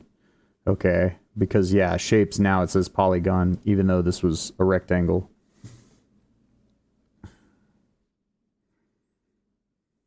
Okay, and then top height, we're going to do 15, because that's going to be the height of our tents here. And then we're going to do just ogre tent 1. Because the general's tent is going to be immediately identifiable, right? These tents from the exterior, I don't think anybody would really be able to identify that this is like the unit commander's tent versus, or that the players would necessarily by default, unless they've spent time observing, be able to tell this is the like unit commander's tent. So if there's a situation in which they don't actually have that information yet, I don't want this teleport function to tell them that. The general's tent, like I said, is going to be immediately obvious, and they are going to know that the general is like a priority target, so to speak, at this location. So that's why I put that on the name, and I'm not here. So we're just going to call this Ogre Tent 1. Entrance.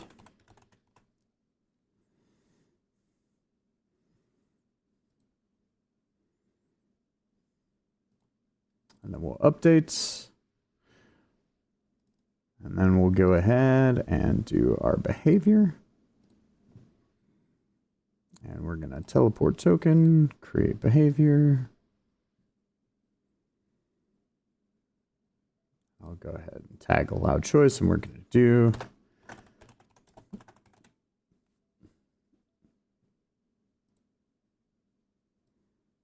enter tense.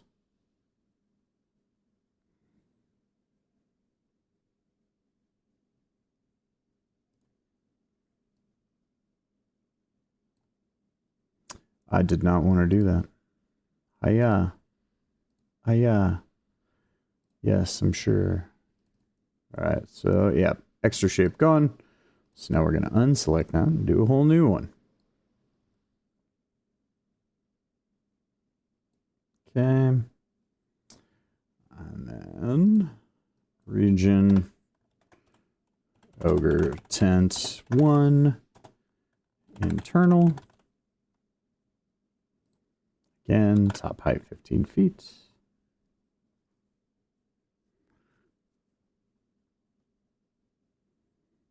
Update region. We'll go ahead and grab, and we'll shift. Whoa, whoa, excuse you? No, sir. No, sir. Please shift that immediately back. Whoa. That would have been rough. Okay. Let's try this once more with feeling. Dude, why? There we go.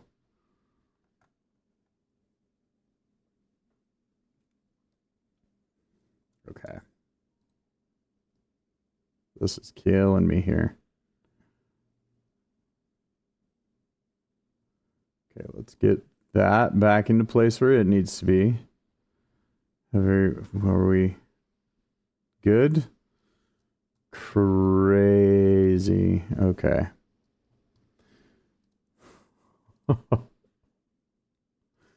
When Foundry gives you a heart attack. Okay, please shift this thing and this thing only. Thank you so much. Thank you so much. I appreciate that you cooperated. There we go. All right, now we can open this back up. And then behaviors we're going to do. Teleport token, date behavior, and again, exit tent. Boom. So entrance.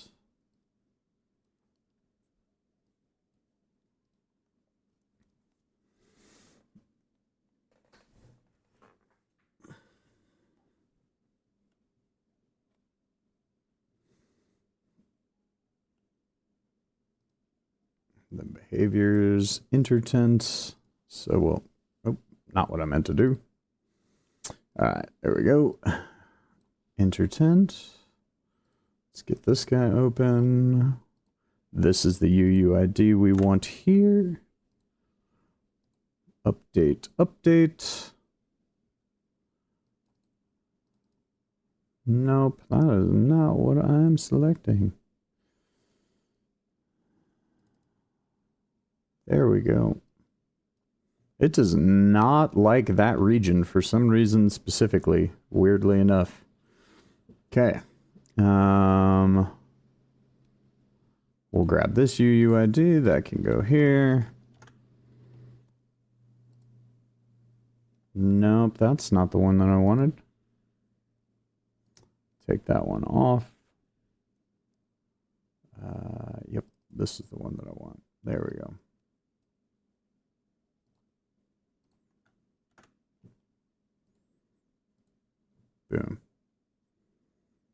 Alright, updates. Suppose I can get that tile browser out of the way, right?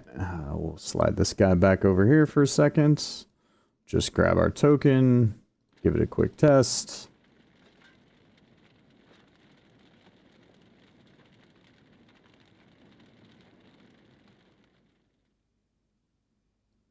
And this is why we test. Ah, there it goes.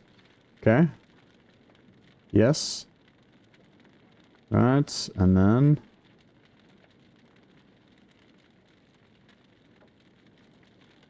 Okay. So, clearly I have one of the regions set in such a way... so I just have this region too close to the entrance to the tent. So, essentially, I just need to do this. Nope, nope, nope, no. And we're just going to back these guys up from each other a little bit, give it a little bit more space here. That should resolve the issue for us. Okay, grab the token. Very quickly, I'll just turn this on so that I can just pull you out this way. Back on. Do you want to? Yes. And then this one, I think I forgot to set ask. Okay. So there's still... I think I see what I did. I think the behavior is teleporting it to itself.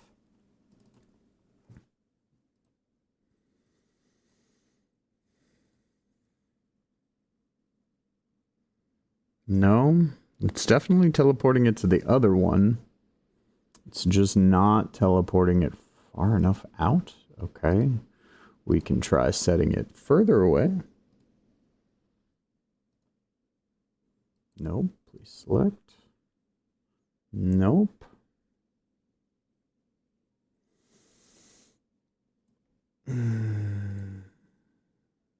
Okay. Do that. There we go. Okay, let's give it some more space. This resolves the issue for us. And then let's come in here to this because I didn't set ask, so I do want to fix that. Allow choice. Exit tent.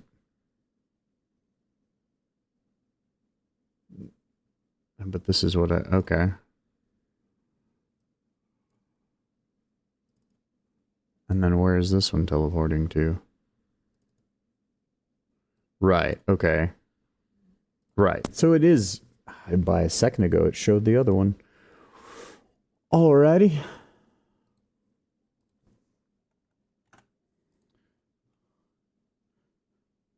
Didn't actually put in there. I always forget you have to hit the little plus thing. There we go. In which case, I now should be able to move this back where I wanted it. Now that everything is set appropriately. Is the ask set, actually? Before I do this again, yes, ask is set. It's going to the entrance. Okay. I'm not going to bother taking the roof off, but... Okay, would I like to leave? Yes, I would like to leave. Okay, do I want to go in? Yes, I would like to go in. Okay. There we go.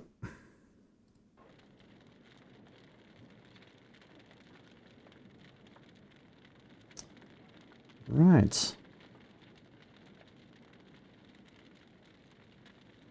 So we should be able to get the last of these teleports done before the end of the stream today. But I thank you all for being here today. I've got about another 30 minutes or so. And then we will find somebody to raid for the afternoon. But if you do have, you know, during these times, anything else that specifically you would like to see more of in Foundry, right? Then by all means, let me know. There are definitely a number of scenes that I have planned and things like that. I am going to be finishing this one out next time. And then after this, I'll be moving on to just kind of in succession. So it's like I like to think of a lot of my campaigns as the railroad into the sandbox, right?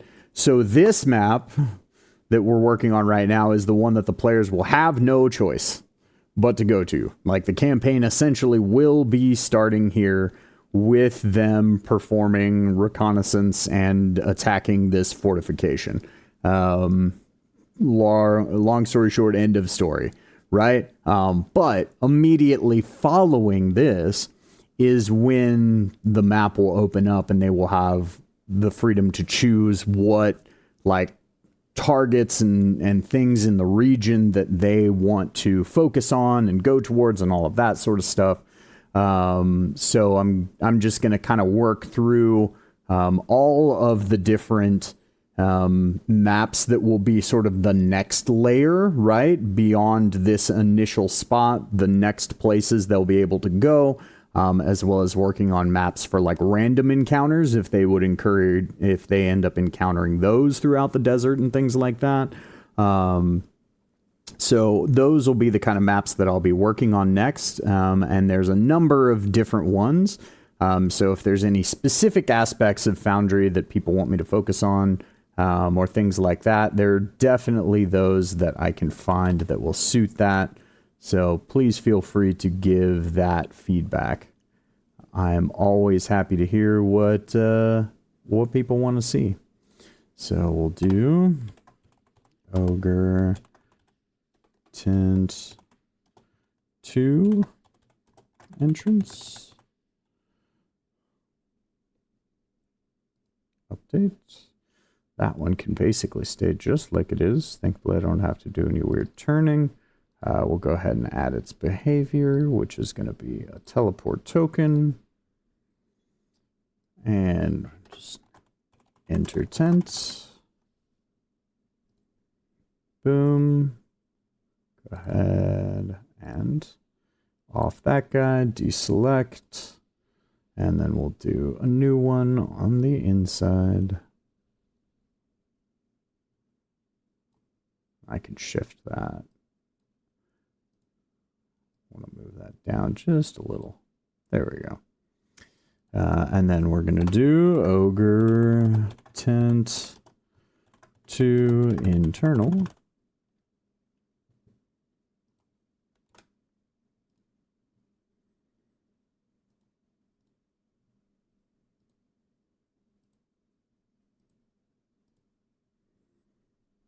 Right.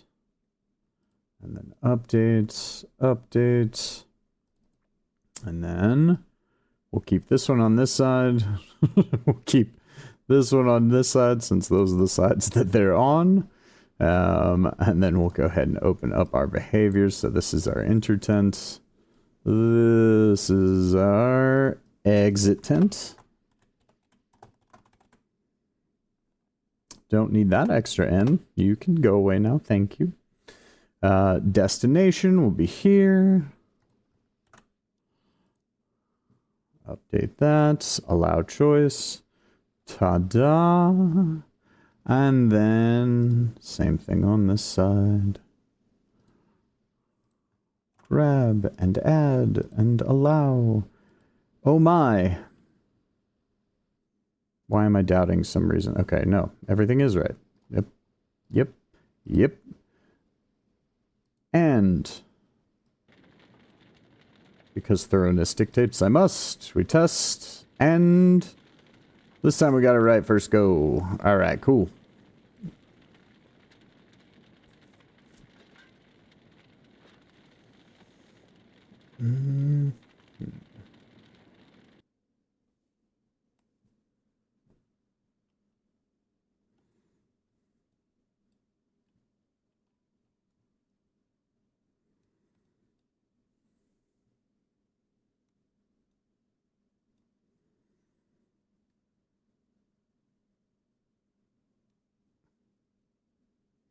Okay.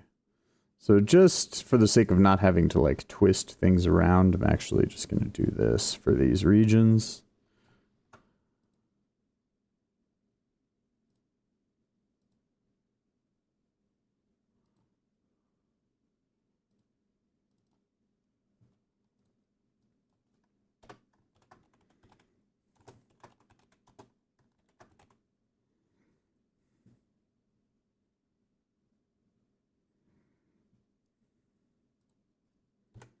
Top region is going to be 5 feet.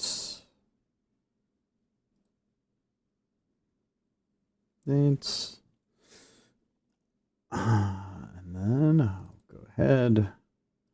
Behaviors. We'll add our teleport.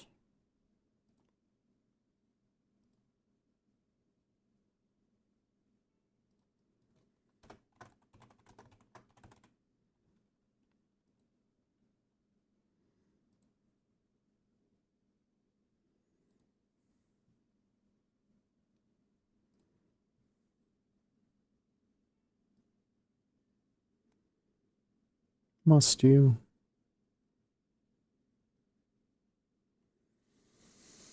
There we go.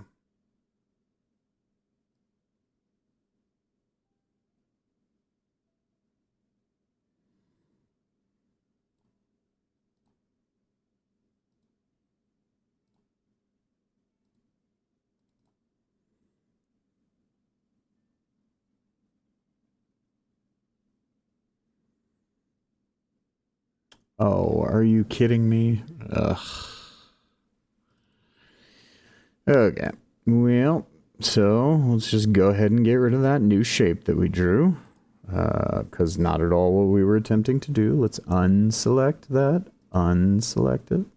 Unselect it? Maybe? Be really cool if we could unselect it. Awesome. So now let's new. Thank you. Thank you for playing along. Yeah, okay, cool.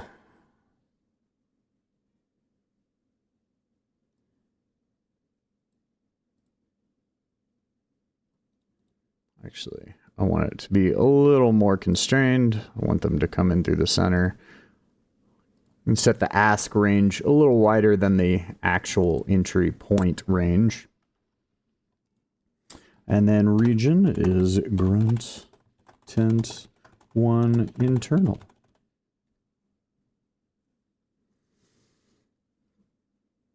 Okay.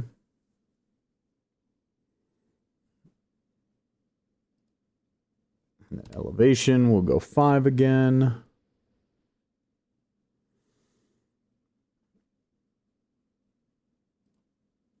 Update.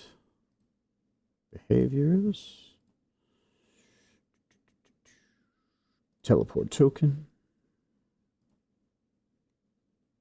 And we want it to ask and exit tent.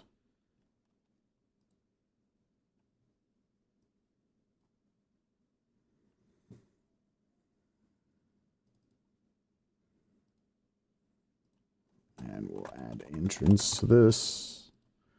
Okay.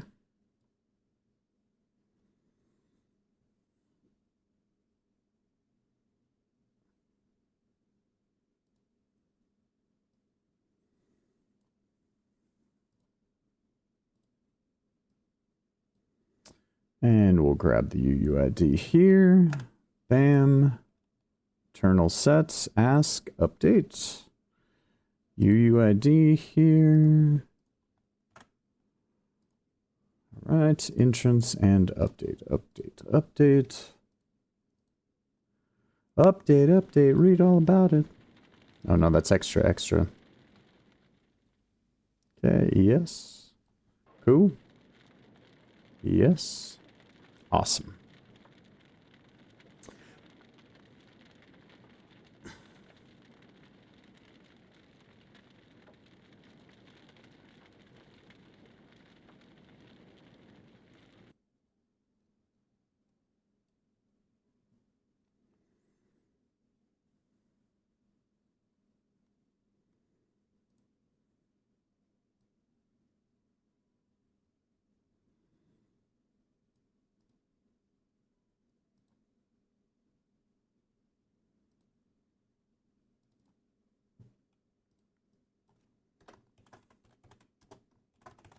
And it's 2 entrance. 5 feet.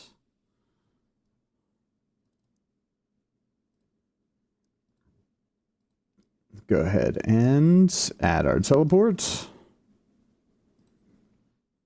I suppose we should rename. Enter tense. Dates.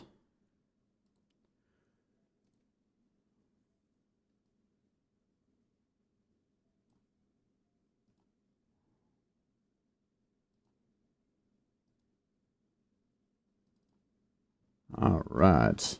And then also do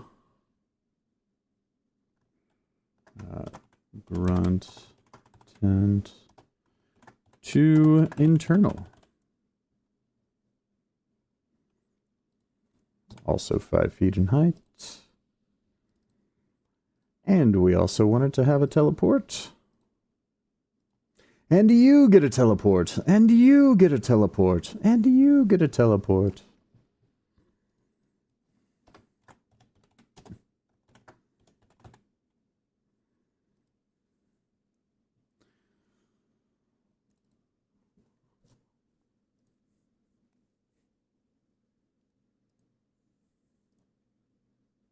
Okay.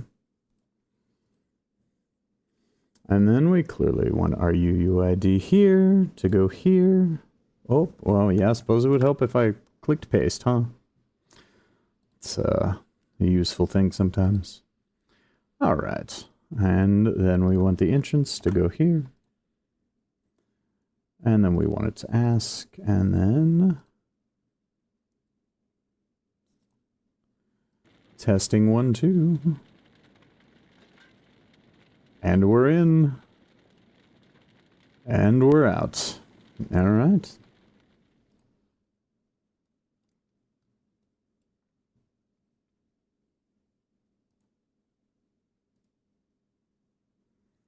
Nothing selected. Okay, good.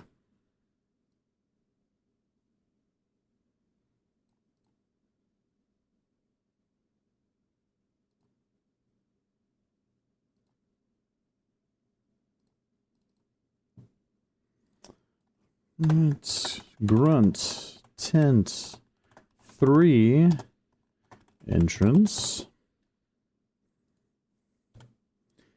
Does feel strange to go from being so descriptive with all the details of like all the things I was thinking about as I was like doing the inside of the tents to the most generic possible names for these regions.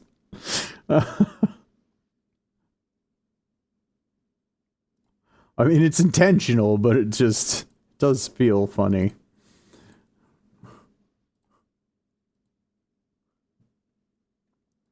Right. Oh, nope, nope, nope. We want enter tent. Allow choice, because choice is important.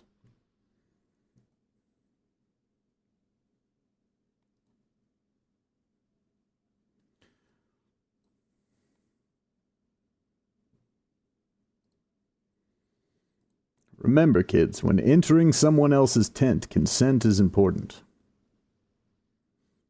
It is actually a true statement. Also, my brain is a cesspool, so I just couldn't help but think that and then say it out loud.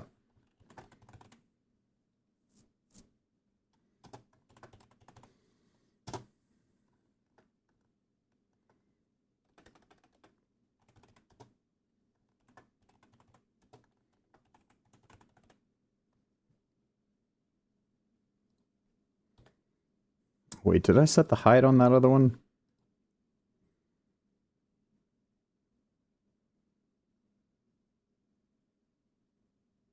Grent? Grent tent. I was like, why are these so far away from each other when it's the same words? Okay. Well, that would explain why.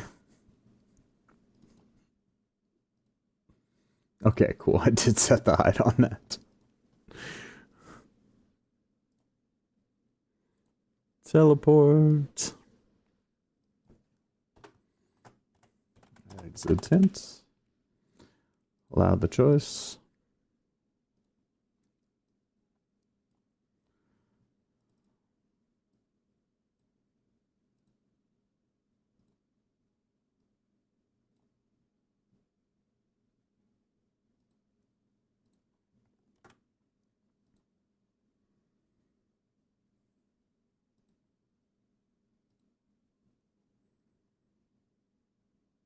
I was like about to do that same thing I did before again, and then spend 15 minutes wondering why it was teleporting to the wrong place.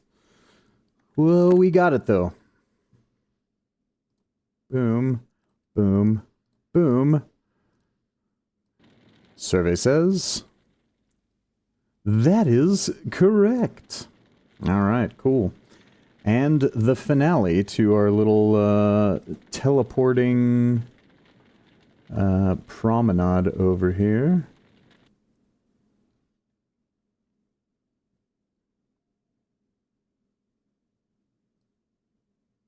Oh, yeah, you just couldn't help yourself, could you? Could you? I know, you're the ground. You want to go anywhere. Just like, I just want to fly, Dad. I know, but you're serving a purpose as your region. You need to stay there.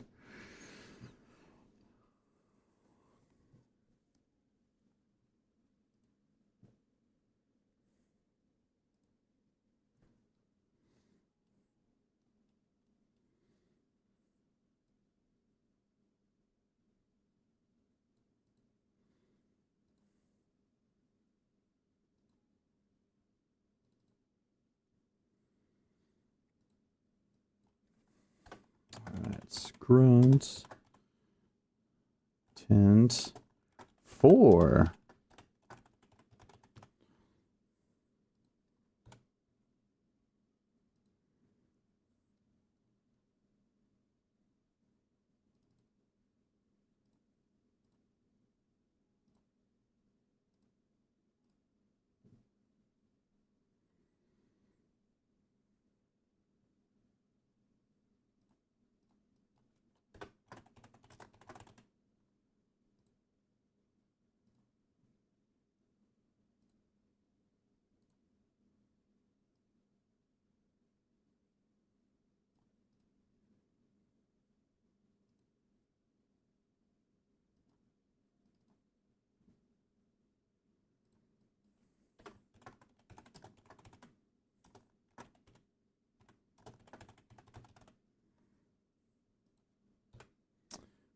Put that at 5 feet again.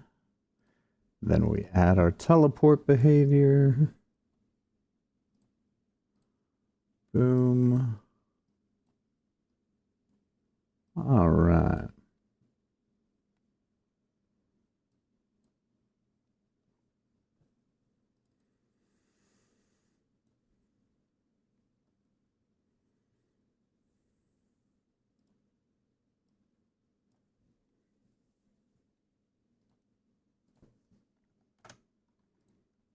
Boom.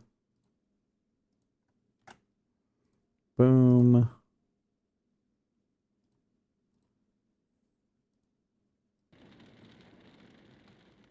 Yes. And yes.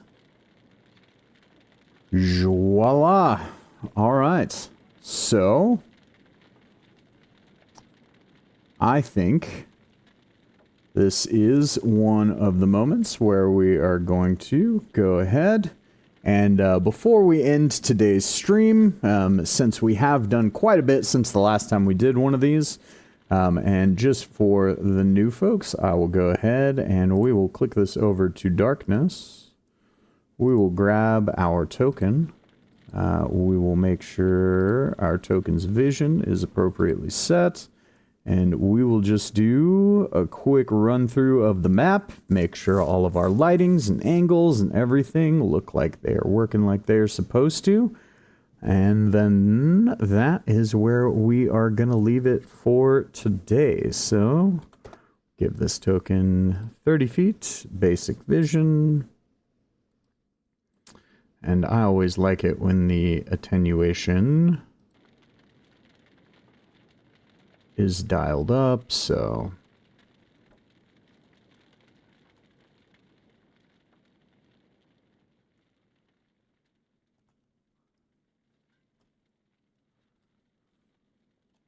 aha. All right, so I see a spot there where I'm gonna have to correct. So there's a light on the inside of this. That's actually a really easy fix, although I'm confused as to why it's bleeding. Oh, because there's a window under that. Duh. Okay. So, let me fix that very quickly, actually. And this is why I do these little walkthroughs. So we'll set you back to daylight, and then we'll go to our tiles controls, and then overhead, and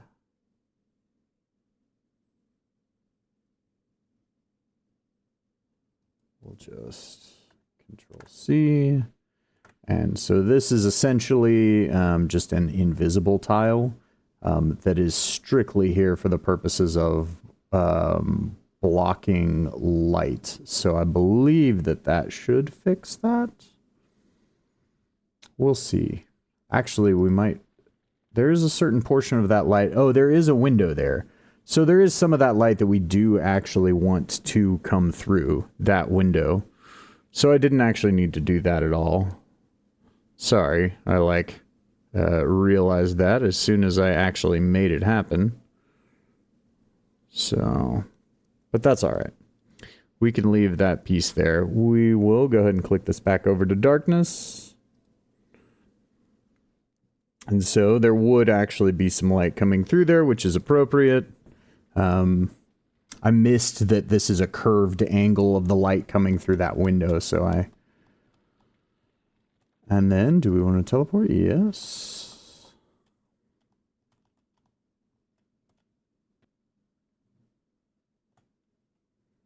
Right, and as our height goes up, so too does the vision. Go ahead and close this door here. All right.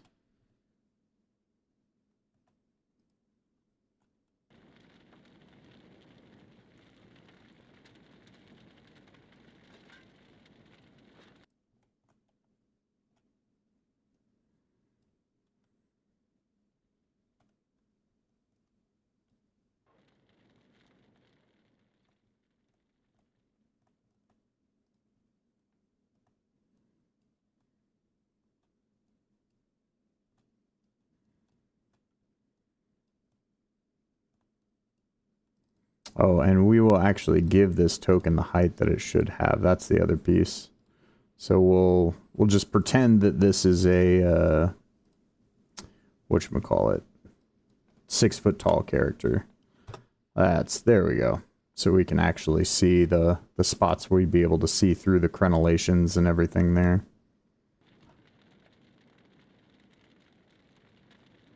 And then as we get closer to the windows, we're able to see more there.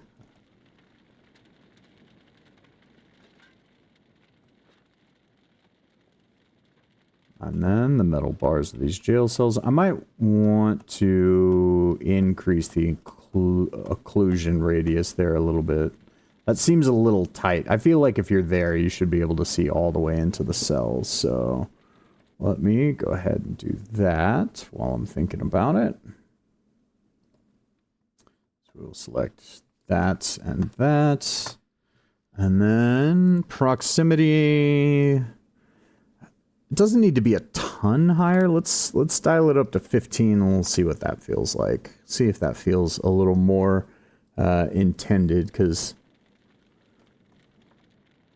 Okay. Yeah, at least you can see the entire room. But I did kind of want it to be like the, you know, the grating was tight enough that you had to get pretty close before you could clearly see the details of, you know, everything inside the cells. So, cool.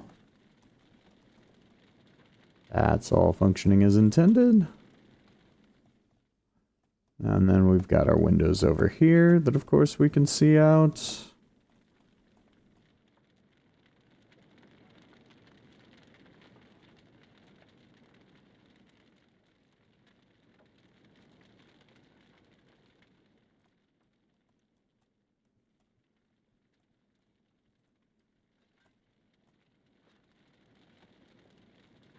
Ah, well, isn't that a light that I just left floating in the middle of nowhere? Okay, let's put that back where it goes.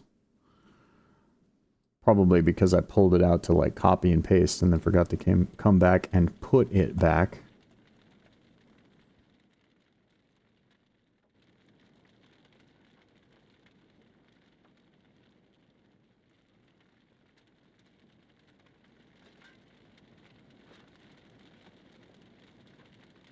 And it's probably pretty hard to hear because I have the music going and I'm not kicking it off, but you might, in moments like this, be able to very faintly hear the sound of what sounds like, you know, kind of flickering flames. I have those sound effects there that I use for the fire. That does remind me of the sound effect that I need to do for the lamp, right, to represent that Eldrium light as well. I will save that for where we start next time, so we can finish our little walkthrough here.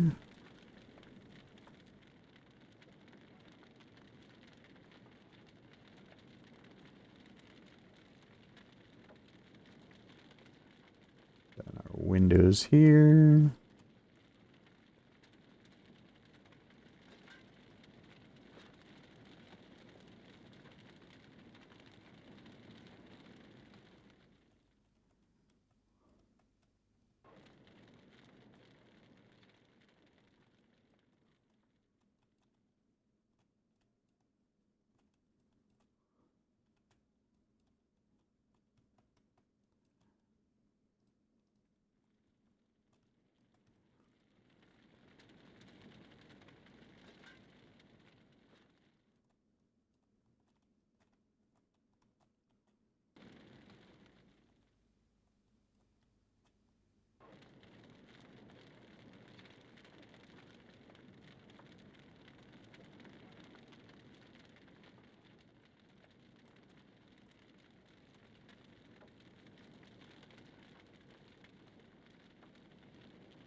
All functioning as intended.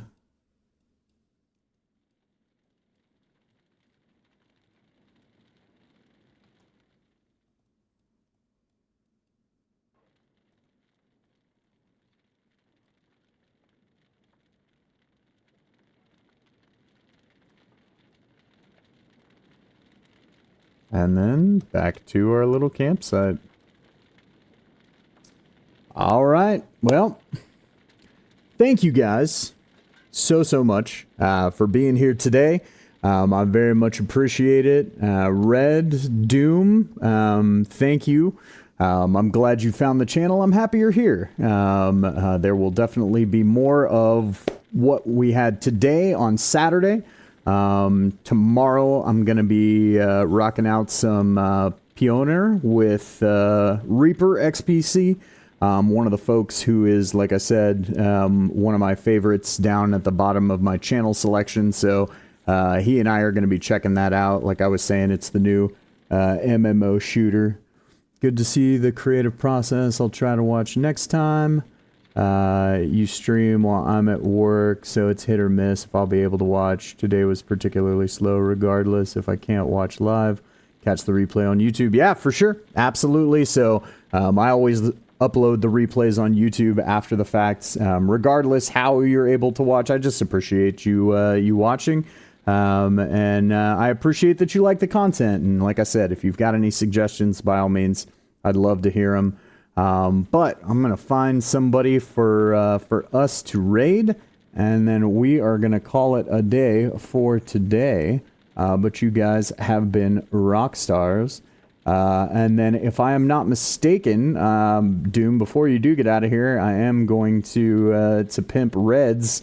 I believe, if I'm not mistaken, she's got a D&D game coming up this Saturday that is going to be hilarious to watch with a hilarious character named Bibble that they will be live streaming, I believe, If I've got my weeks correct, that should be coming up Saturday. So if you are able to watch, I definitely recommend checking it out because her stuff is hilarious. But for now, let's see who we can find.